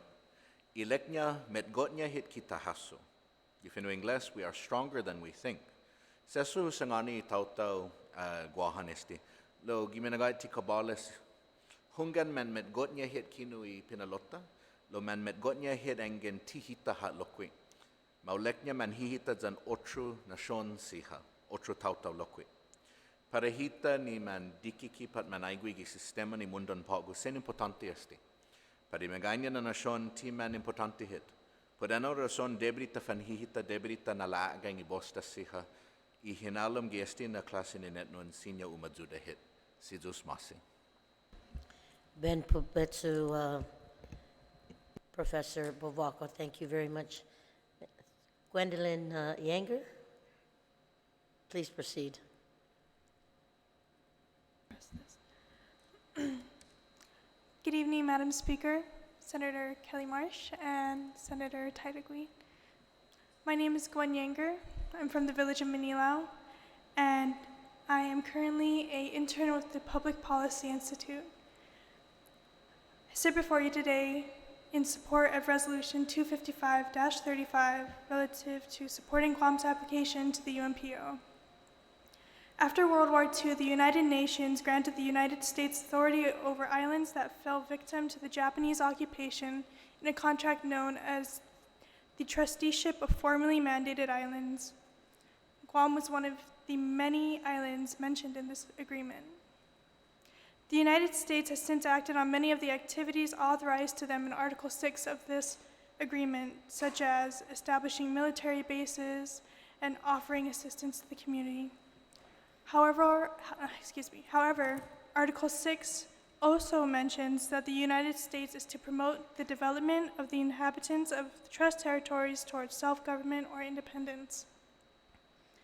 It has since been 73 years since this document was enacted. In these 73 years, Guam has attempted to vote for their self-determination numerous times, but all of our calls for change have gone unanswered. If Guam were to join the UNPO, we would no longer have to plead with others to be our allies. The UNPO is an organization of people that are familiar with the feeling of being unrepresented and gladly welcome us into their community. By joining, we have a better chance of raising awareness of Guam's situation, as well as educating the global community of the trials that we have endured for the past 73 years. It is because of these issues that I choose to partake in the call for self-determination. Sizuos ma'asi toru, and thank you for allowing me to speak today. You're very welcome, Ms. Gwendolyn Yanger. Mr. Sang Ho Kang, you're recognized. Howdy, my name is Sung Kang, also an intern at the Public Policy Institute here. Good afternoon, 35th Guam Legislature and Honorable Speaker Tina Muña Barnes. Thank you for allowing me to testify and supporting this resolution. I'm here to provide testimony in support of Resolution 255-35 LS. I'm testifying to get more support on this bill and focus on what the UNPO is and other successful examples of countries that are now independent thanks to the UNPO. UNPO, the Unrepresented Nations and Peoples Organization, is an organization that helps unindependent ethnic groups or nations gain their recognition and self-determination. There are a lot of significant ethnic groups and regions that have joined the organization, such as Catalonia, Iranian Kurdistan, West Papua, Tibet, East Turkestan, Inner Mongolia, and Taiwan. There are also regions or peoples that have previously joined the organization, such as Iraqi Kurdistan, Latvia, Estonia, Ingria, Komi, Sakha, and Bougainville.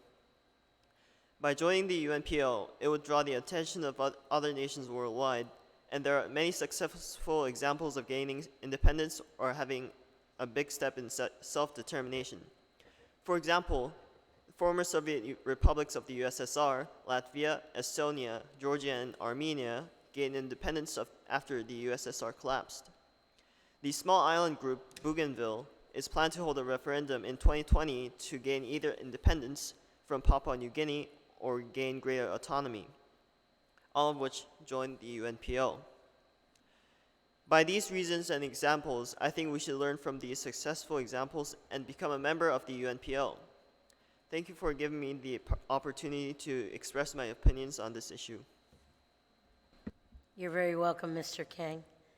Mr. Jonathan Guerrero? Thank you. Hafa Speaker, Senators Taitigui and Taitunu. My name is Jonathan Guerrero, and I'm speaking on behalf of Independent Guahan. And we support Resolution 255-35, Guam's application for membership to the Unrepresented Nations and Peoples Organization. This can be an important step in terms of Guahan gaining greater visibility in national and international forums. Independent Guahan has been conducting educational outreach in the community for several years now, seeking to elevate the island's conversation around political status change, and in particular, the possibilities should Guahan become independent. Our group holds regular monthly activities such as educational assemblies, teach-ins, and podcasts.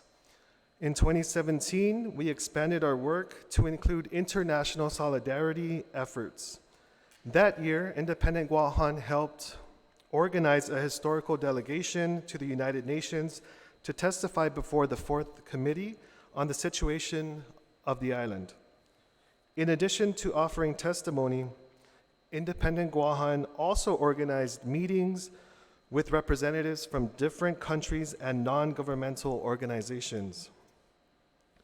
Through the tireless work of our volunteers, Independent Guahan has kept up this solidarity work in the years since, continuing to organize delegations to testify before the United Nations and also build networks with movements in Hawaii, Okinawa, and elsewhere. What our organization often finds in this type of work is that our colonial status often obfuscates the needs of Guahan's people and the reality of our status today. Around the world and the United States, people do not know about Guahan, and if they do, our status as an American territory and strategic asset dominates. Our voices are drowned out, our needs are made invisible. We must tell the story of Guahan and the issues we face. To this, we need allies and must work with existing networks to connect our struggles to those in similar situations. The Unrepresented Nations and Peoples Organization is a large network that represents hundreds of millions of people considered voiceless, including others within the US, such as Washington, D.C.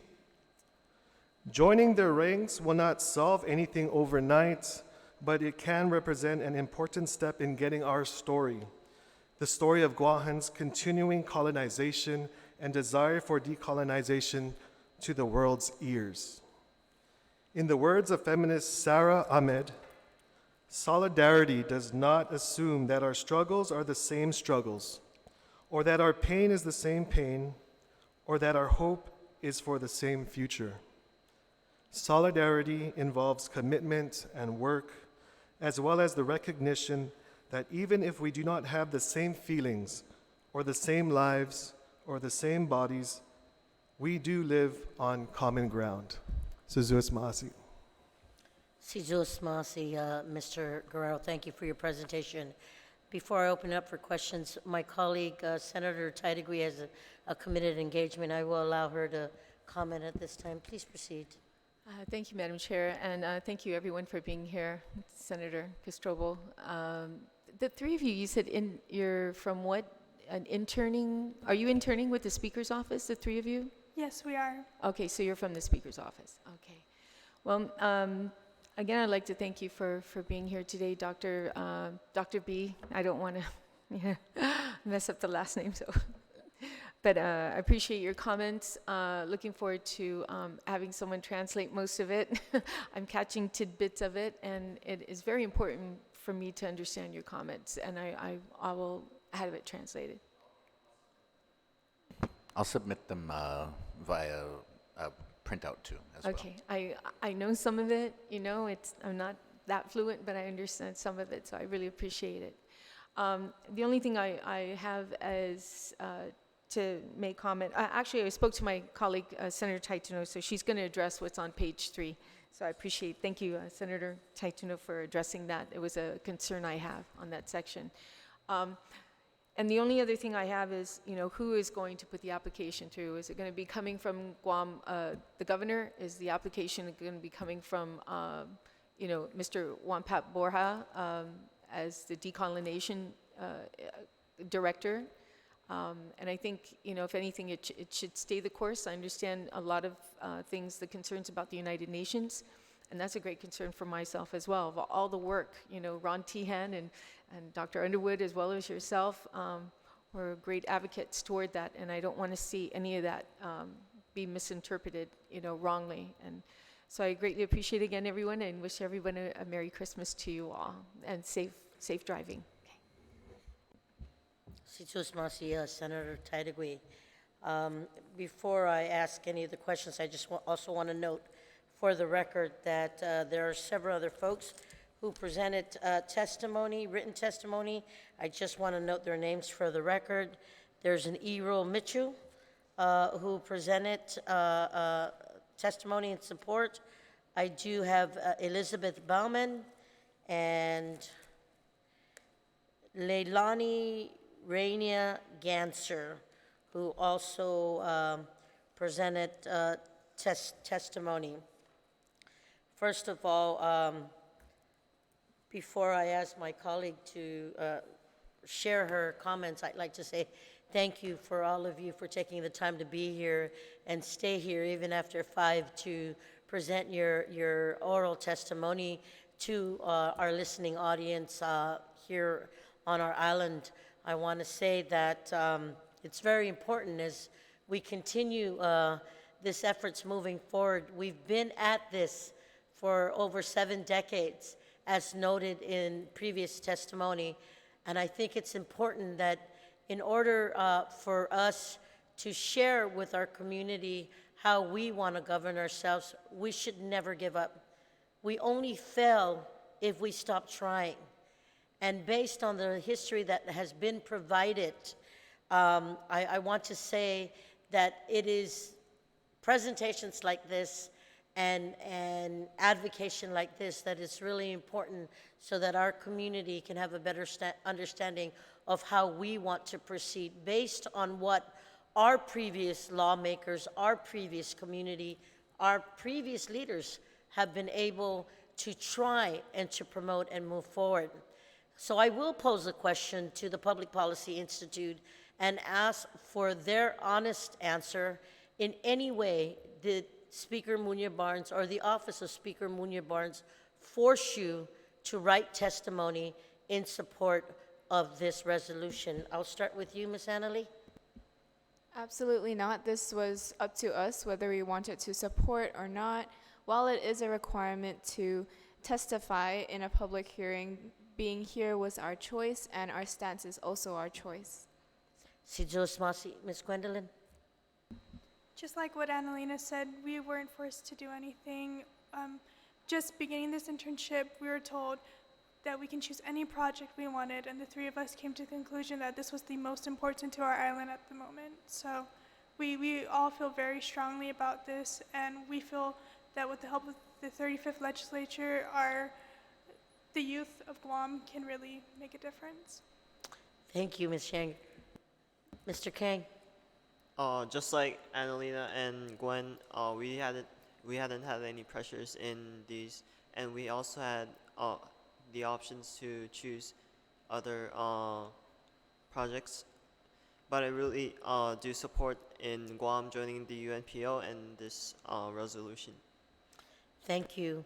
At this time, I will ask my vice chair for my committee, but also one of the co-authors to go ahead and comment or ask any questions to the panel members here.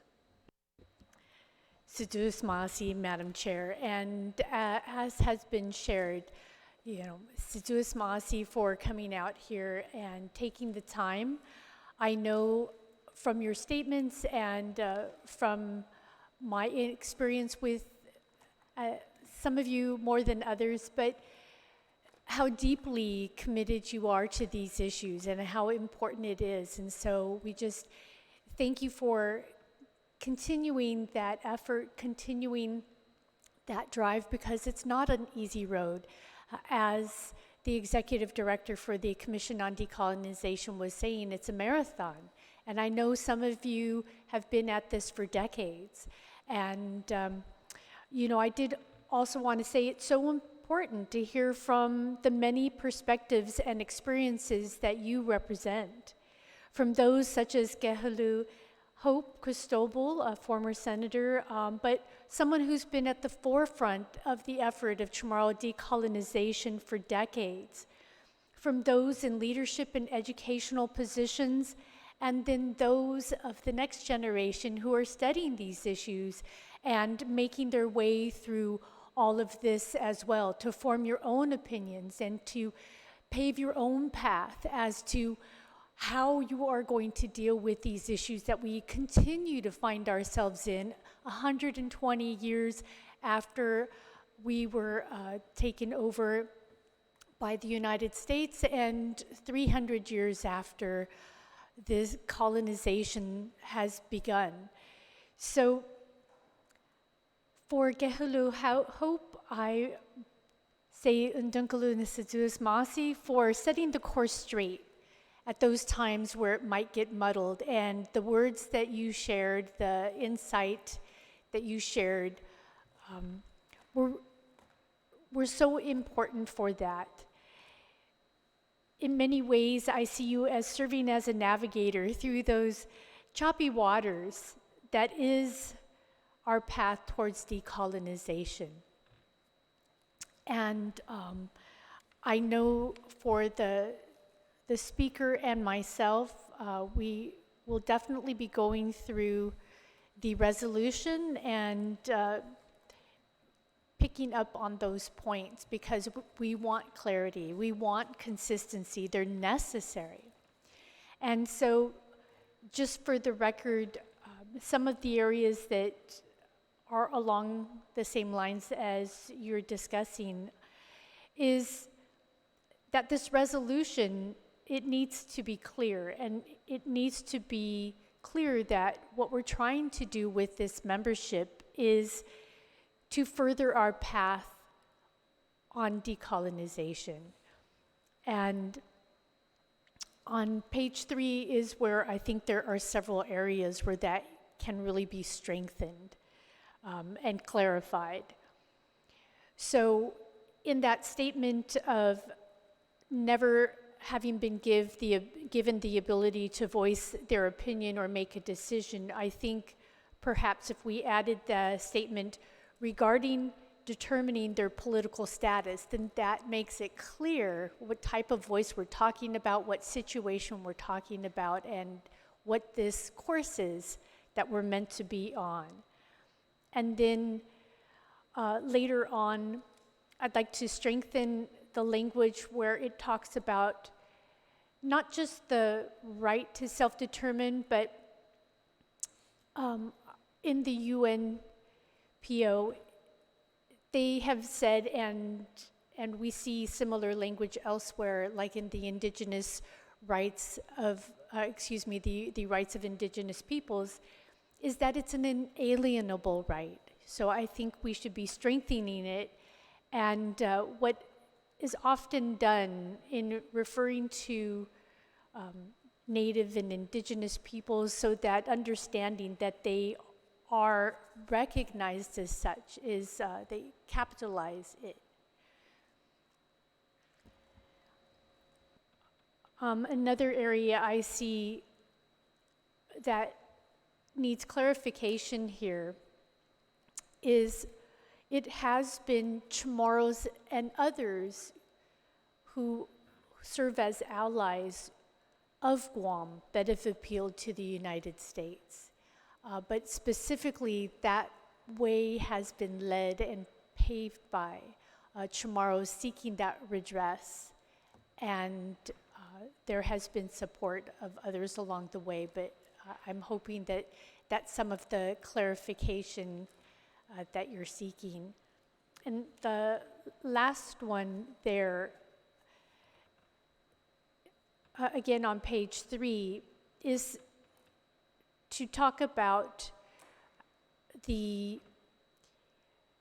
it's discussion of the role of the United States, as has been mentioned by others, such as more recently the former president of the Federated States of Micronesia. He had stated during the Independence Day celebration at Ipoh Beach, where he really noted that the U.S. had put obstacles in their path towards decolonization or self-determination for them. And I think perhaps language such as that might be more descriptive of what we're trying to express here, that there is that obstruction of Native peoples or indigenous peoples who have that right to self-determine to indeed do so. So if you'd like to Thank make a you, comment. Senator. I think for me it's very important to note that the U.S. has sequentially, consistently supported the native inhabitants of Guam as a signatory to the Treaty of Peace and as a signatory to the United Nations Charter, and in putting together the Organic Act of 1950. So those documents point in a direction that there was this honorable path that they were paving for the future exercise of Native inhabitants to exercise the right of self-determination. And I like to point out that it is important for us to understand who the self is in self-determination. That the self is the people of Guam who are the native inhabitants and their descendants pointed out in the 1950 Organic Act. We are those people who I guess, hold that historical hurt still with us. So that needs to be redressed. Again, and the reason why I call out the attention to defining who the self is because recently there has been media attention, there was a forum that was conducted by a major commercial entity, a non-government organization on Guam that's promoting this, that Guam has the right of self-determination, when in fact Guam is a piece of land. It does not have any right in and of itself. It's a piece of property. It is people that have this right. This is a fundamental human right of a people. It is legal right, it's a political right, but most importantly, when you speak about indigenous rights, we need to remember that we're talking about human rights. At the United Nations, what is recognized time and time again is the human right of a people. Collectively, the people of Guam, in addressing the injustices, the historical hurt, is the Chamorro people as a people. This is, to me, a qualitatively different kind of a right. It belongs to a people. It does not belong to each individual person, but rather collectively a people that have been denied historically their political right to determine, to self-determine what their political status will be. Sidusmasi, Senator. Sainamasi for those statements. And in both your writing and your statements now, it's important to understand that it's redressing a historical injustice. So it's a very specific situation that is to be redressed. And the words are very important, that we're talking about dignity. We are talking about, I really appreciate your pointing out, perhaps some people might look at the ideas or concepts of indigenous rights and not really fully know how to understand that. But when we take it in the ways that you've framed it and help them understand that we're talking about their human rights as indigenous peoples within that collective identity, I think that that can really help them understand what we're trying to get at. And so I really appreciate the ways that you have of pointing that out and making sure that we stay the course and that we are consistent when we are trying to do this. Do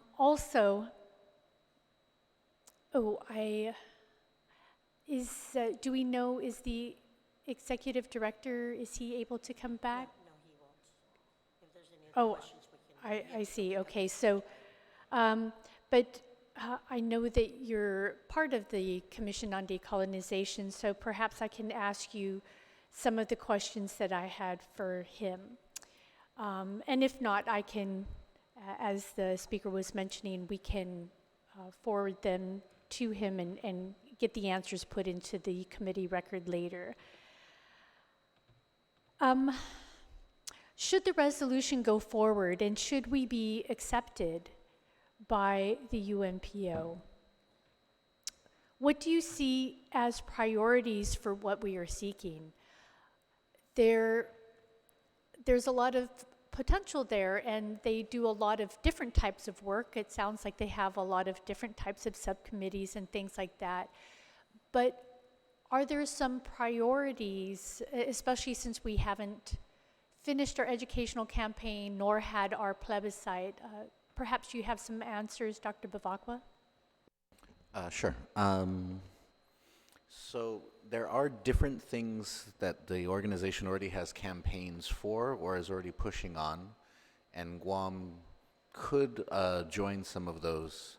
For example, I believe earlier this year they were doing an awareness campaign about people that cannot vote within the United States.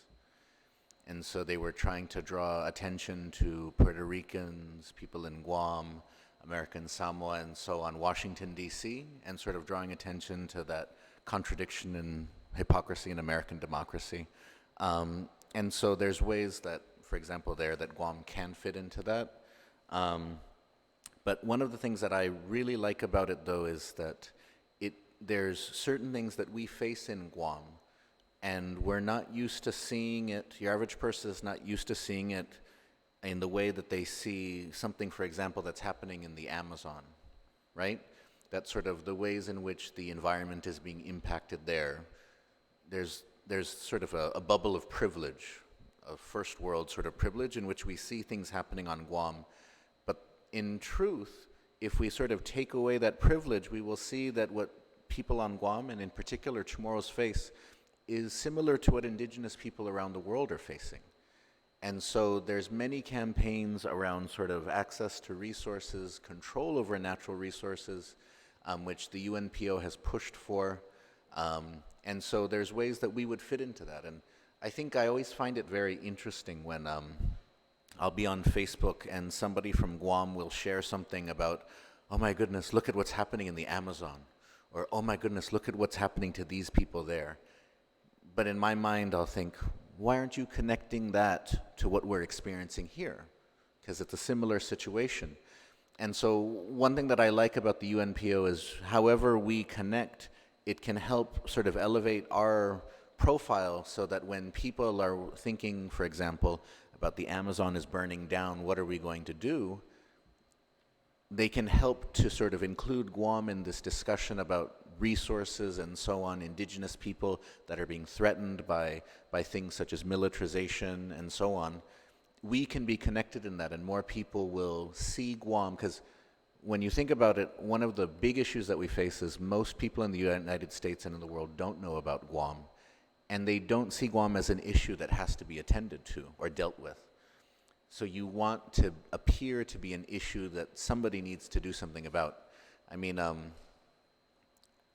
I keep bringing up the Amazon because it was one of the things that they helped raise sort of the consciousness about in terms of getting the European Union to be more engaged in what's happening in the Amazon in recent years. And that's one reason why there was the big summer, or there was a lot of Amazon burning down recently, and the EU responded quickly, because it had been part of not just the UNPO, but other groups that had pushed to raise the consciousness of the average person, but also the government in the EU on that. And so it lays down sort of this network of solidarity. So then when it's an issue, people are like, I know about that, I've heard about that, I want to donate money, or I'm going to contact my government because the government should do something about that. And Guam is almost not in any of those conversations, because as one of the delegates who offered testimony, who's in Spain right now for a climate change conference, noted, even in the critical people in the room, when Chamorros from Guam were talking about Guam's needs, other delegates would push back and say, you're just America. You know, you shouldn't be here, you're just America. And so that's the problem that we face, is that our voice needs to be out there, or else people will just write us off as where America's Day begins.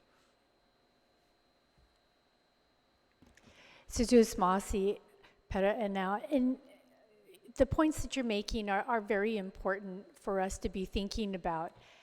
And definitely I I follow what you're saying, that somehow we do have this disconnect. We see about the burning of the Amazon, and we feel a certain way about it, but then when we hear about loss of environment here, somehow it hits us differently. And this is one of the reasons why when I was teaching, I always look to outside examples, often look to outside examples, because I think in a lot of ways we get into these ruts of thinking that some of these thoughts have been thought the same way and talked about the same way for decades and generations, and they can fall into that. But then when you compare it to somewhere else and people see it in that different situation, that it can hit them differently and they can maybe more critically think it through. So I really see value in that. And you had written an article on November 21st, and I'd like to read just a couple of sentences from it because I think it really hits a powerful point of what we can gain. And it says, for our situation here, that we are marginalized. So in starting with what you say, part of this marginalization is that you are cut off from mechanisms of power. You cannot vote for those who make the overarching laws. Your resources are controlled in ways that governments, militaries, or corporations have less oversight.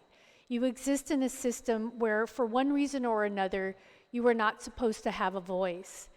This group was formed, UNPO, to try to give a space of solidarity and a louder voice for those who are stuck in these marginalized states. And I think for a lot of us, if it's the only environment or situation we've known all our lives, that we may not even recognize it. In fact, I remember from something that you had said years ago, Gehalu Hope, is that it wasn't until you went to, I believe it was San Diego, and that you saw that parades had these different emphasis, and they had different actors, and they didn't necessarily invite or have this strength of a presence, visible presence, in the ways that they operate here on Guam, that you saw that it could be different. And that was the same for my father-in-law, former Speaker Carlos Pangilinan Taitano, that when he went to Hawaii and when he was fighting in the war, that he saw indigenous peoples being treated differently, that they got college educations and they were considered professionals and they could vote and they could do all these things that did not exist here. But I think it was really that journey of being able to do that. And so us being able to participate in an organization like this and participate with other peoples around the world who are experiencing different and similar situations can open up our eyes in many, many ways and help our entire community see things perhaps differently. So just a couple other questions that I have. Just wanting to have clarification here. So we are in the middle or beginning, perhaps is a better way to frame it, the education campaigns for the Commission on Decolonization. Is there anything that you see in our participating, should it happen, our participating that would impede our efforts in any way, or maybe on the other end, perhaps something that might be beneficial from what you know? I think it would be more beneficial. I can't think of anything that would necessarily impede it, but one thing that would could help it be beneficial is one thing that we've seen even through the UN engagement over the past couple of years is that by sort of not just speaking to the federal government directly, but speaking to others, countries, other groups, is that it makes them more receptive to listen, because it's not just us and them, but now at the UN you have other countries that are asking the US, well, what is going on in Guam? There were some people that were talking about Guam, and they said that, this and that, and the US has to respond. The US has to react to that. And so it would definitely be something that would help in the long term, where when isn't just about a local education, but it's about trying to engage the federal government, then having a louder a louder voice that resonates in different corners would definitely help I would imagine it would help bring them to the table in terms of talking about this, because it's easy to ignore Guam. The federal government does it all the time. But when when they're hearing about it from all these other ways, it's harder to ignore. And so I can definitely see some, and Gifinotmo, as you were saying, one of the easiest ways that we can educate ourselves is to step outside of our context and then look back at it from somebody else's perspective. And so that context can be so important because, like, if we think of, so what does it mean to be indigenous? Many of us think of it in a cultural sense, but if you look around the world, being indigenous for many groups, it means you are actually cut out of power. That's kind of what happened. And so seeing that being indigenous or supporting indigenous people isn't just about the culture, right? But it's also about an ethics, a politics, taking on these larger issues of justice. And so I think that's one of the big things. If we utilize this network well, it will lead to us learning more about what's happening in, because there was a country, a territory that just voted for independence this week, Bougainville, and they used to be part of UNPO. And so when you look, there's all these things happening, and this can help us get past the filter to learn more about those places. So as we step forward, we realize we're not alone in looking for a better deal, that there's all these people around the world that have been cut out of power, and they want a better deal, they want respect, and we're just like them.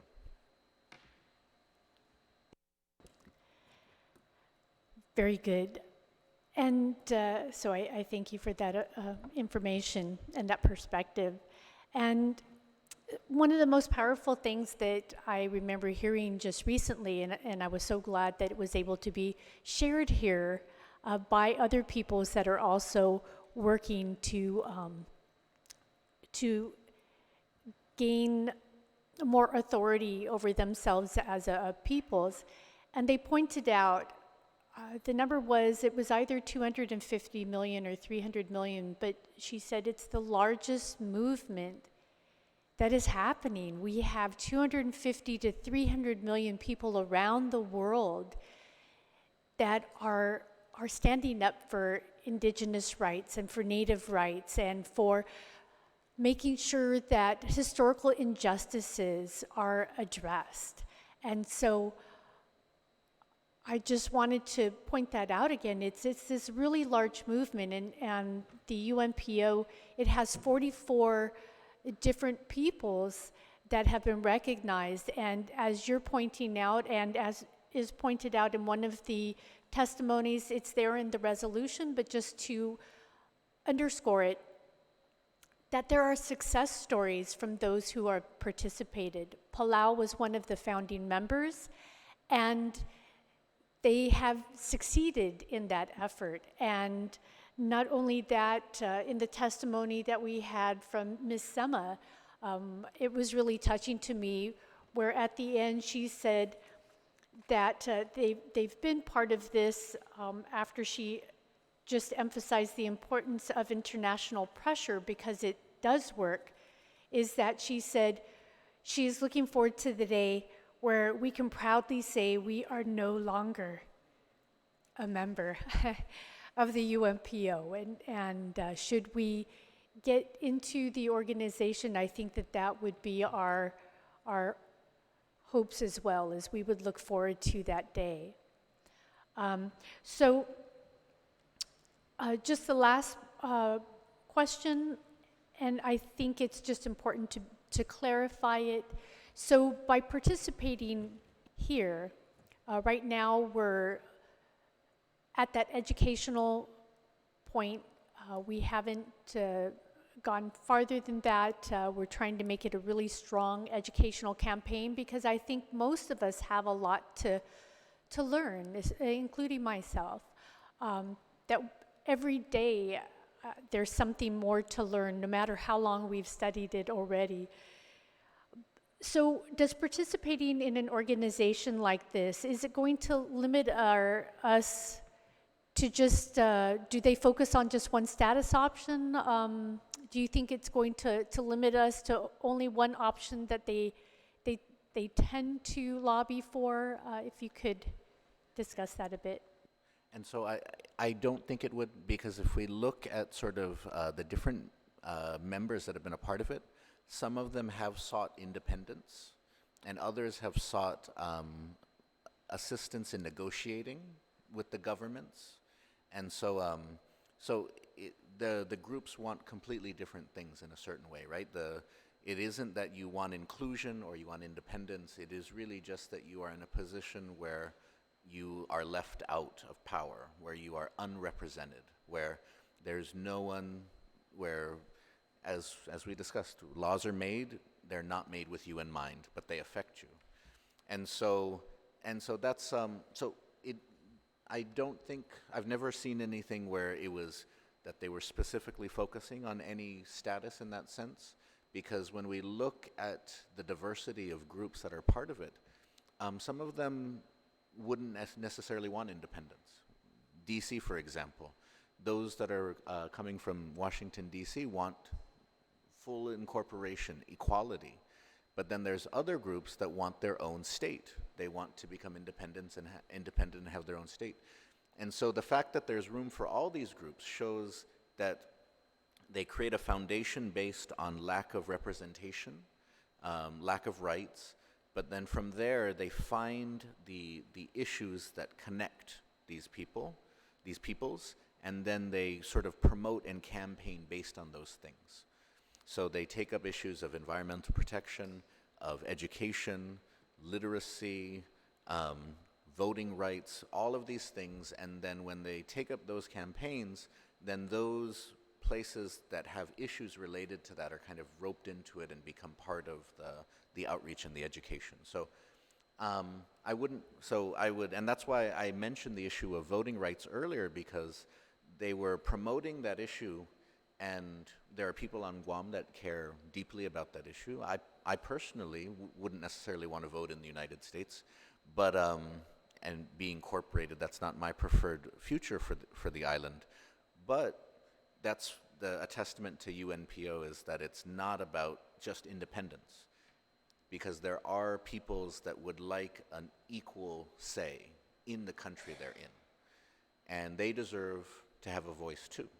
Not just those that want to be free, but also those that just want to be treated equal. And as my last comment, and then I'll wrap it up, I promise. But in what you had written that I had read out loud, and in your statement here, it reminded me of an op-ed that I had written. So somebody had come up with a very good term. I've never been able to track down who it was, but it really resonated with me, and it still does. And it's that term, visibly absent. And, you know, I think, again, a lot of us were born and raised in this environment. It's so familiar, we just don't even see it. And with that term, visibly absent, so most of us can probably say some of the ways that we are absent in our current situation. That we know we don't have a senator, that we know we don't have a full member in the House of Representatives, that we don't have any real vote for the president in the Electoral College. But if we take that farther, I mean, for 120 years, we've been administered by this other power, and it goes much farther than that. 120 years later, we have no star on the flag. As I've said, there are 5 of us territories. We could just have a point. I think if even we had a point and all together made a star, maybe that would feel like something. But we don't even have that. And if you look at your typical map, one of the examples I give is, if your niece or nephew was starting kindergarten, you were so excited for them, right? And you wanted to buy them a map, a puzzle map. What options would we have? The only options we'd have really is to buy them a puzzle map. 120 years later, we're still not on it. They wouldn't be able to find this map with us on it. And I even wrote in one time to the Today Show, because when they did the national weather, I wanted them to talk about us, but you know, it's just all of those signals where we're absent. We're so absent, it's visible. We're not on their national weather discussions on the morning shows. We're not on the maps. We're not on the flag. We have no real voice in Congress, and yet they have that absolute authority over us. So I just wanted to point that out again, and to be able to have some element, some organization that might be able to help us have some power in a very, very imbalanced situation where we are continually silenced. When we don't have a seat at the table, others decide for us who will be present here, who will be able to have military presence here, whether the Marianas Trench will be given away from us. All of that is decided without us. I'm not sure if there was any last statement, but I'll turn it over to the speaker so that she can finally close. Thank you for your indulgence, Madam Speaker. If I may, we refer to it as we don't have a presence in their psychology. Well said. Well said. Thank you, Senator Marsh Taitano, and I know that you too have been very passionate, and I've allowed that time over the 5-minute limit only because I do understand the importance and where we need to go. I will note for the listening audience in reference to Resolution 255-35 COR that it is our intent my intent as the author of the legislation that if there is a concern regarding the payment and the fee for that I asked Imina 85 na Legislatura in Guam does hereby recognize the struggles of the people of Guam and further urges the Speaker of the Legislature and the Chairwoman on the Committee of Federal and Foreign Affairs to work with UNPO to cement Guam's status as a UNPO member, and then also certifying as the Speaker and the Legislative Secretary that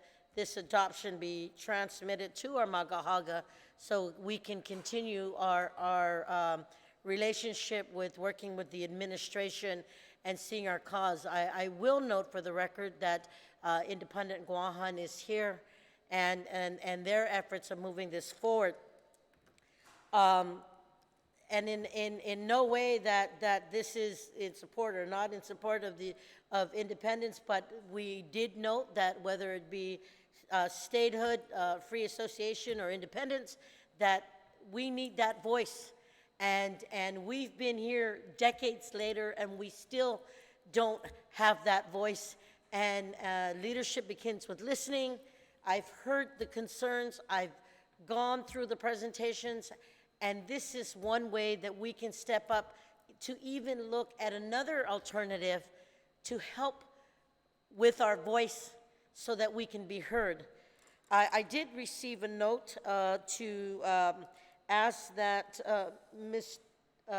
Eru Mitchell's comments be noted for the record. I will do that request. Hafaday, Madam Speaker, Tina Muña Barnes. I write in support of UNPO Resolution 255-35 as a Palauan citizen and a supporter of Guam's right to self-determination. I was happy to hear Guam taking the initiative to engage with the international community by joining UNPO, an organization that was an important resource in Palau's own self-determination and decolonization process. As a founding member in 1991, Palau would come to achieve independence with the support of UNPO. Now independent, Palau sits as a supporting member of UNPO along with the nations of Latvia, Estonia, and Armenia. The process for self-determination is a long and arduous one. Resolution 255-35 represents Guam's commitment to this process. Upon passage of Resolution 255-35, it will allow for a new collaboration and coordination opportunities with people of similar plights and reaffirms Guam's undying right of self-determination to the administering power. Sincerely, Irul Mitchell. I thank you for allowing me to read that on Mr. Mitchell's behalf, or Irul Mitchell's behalf.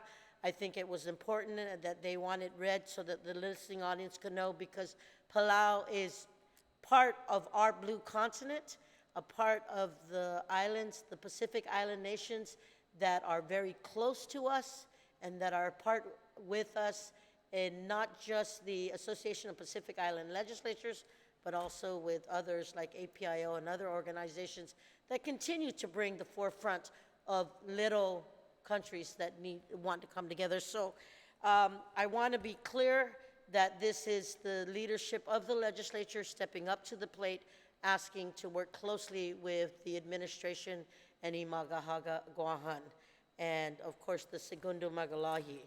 With that efforts being done, we're going to go ahead and close up. I will note for the record that anyone who wishes to present written testimony, they can do so by sending it to speaker@guamlegislature.org, or you may send or hand deliver your testimony to 163 Chalan Santo Papa, Hagåtña, Guam 96910, and that's the address for the Guam Congress Building. Again, undankulu na si Zeus Masi, to you panel members for being here and sharing this long public hearing with us, but more importantly, we look to having a expeditious reporting out of this resolution, and hopefully we can have it in next month's session agenda. But again, blessed Merry Christmas and Happy New Year to all of you, and thank you so much for staying with us and hearing resolution number 255-35 LS. And with that being said, I will call this public hearing on this resolution adjourned at 6:31 p.m. Si Zeus Masi, Merry Christmas, Sana Masi.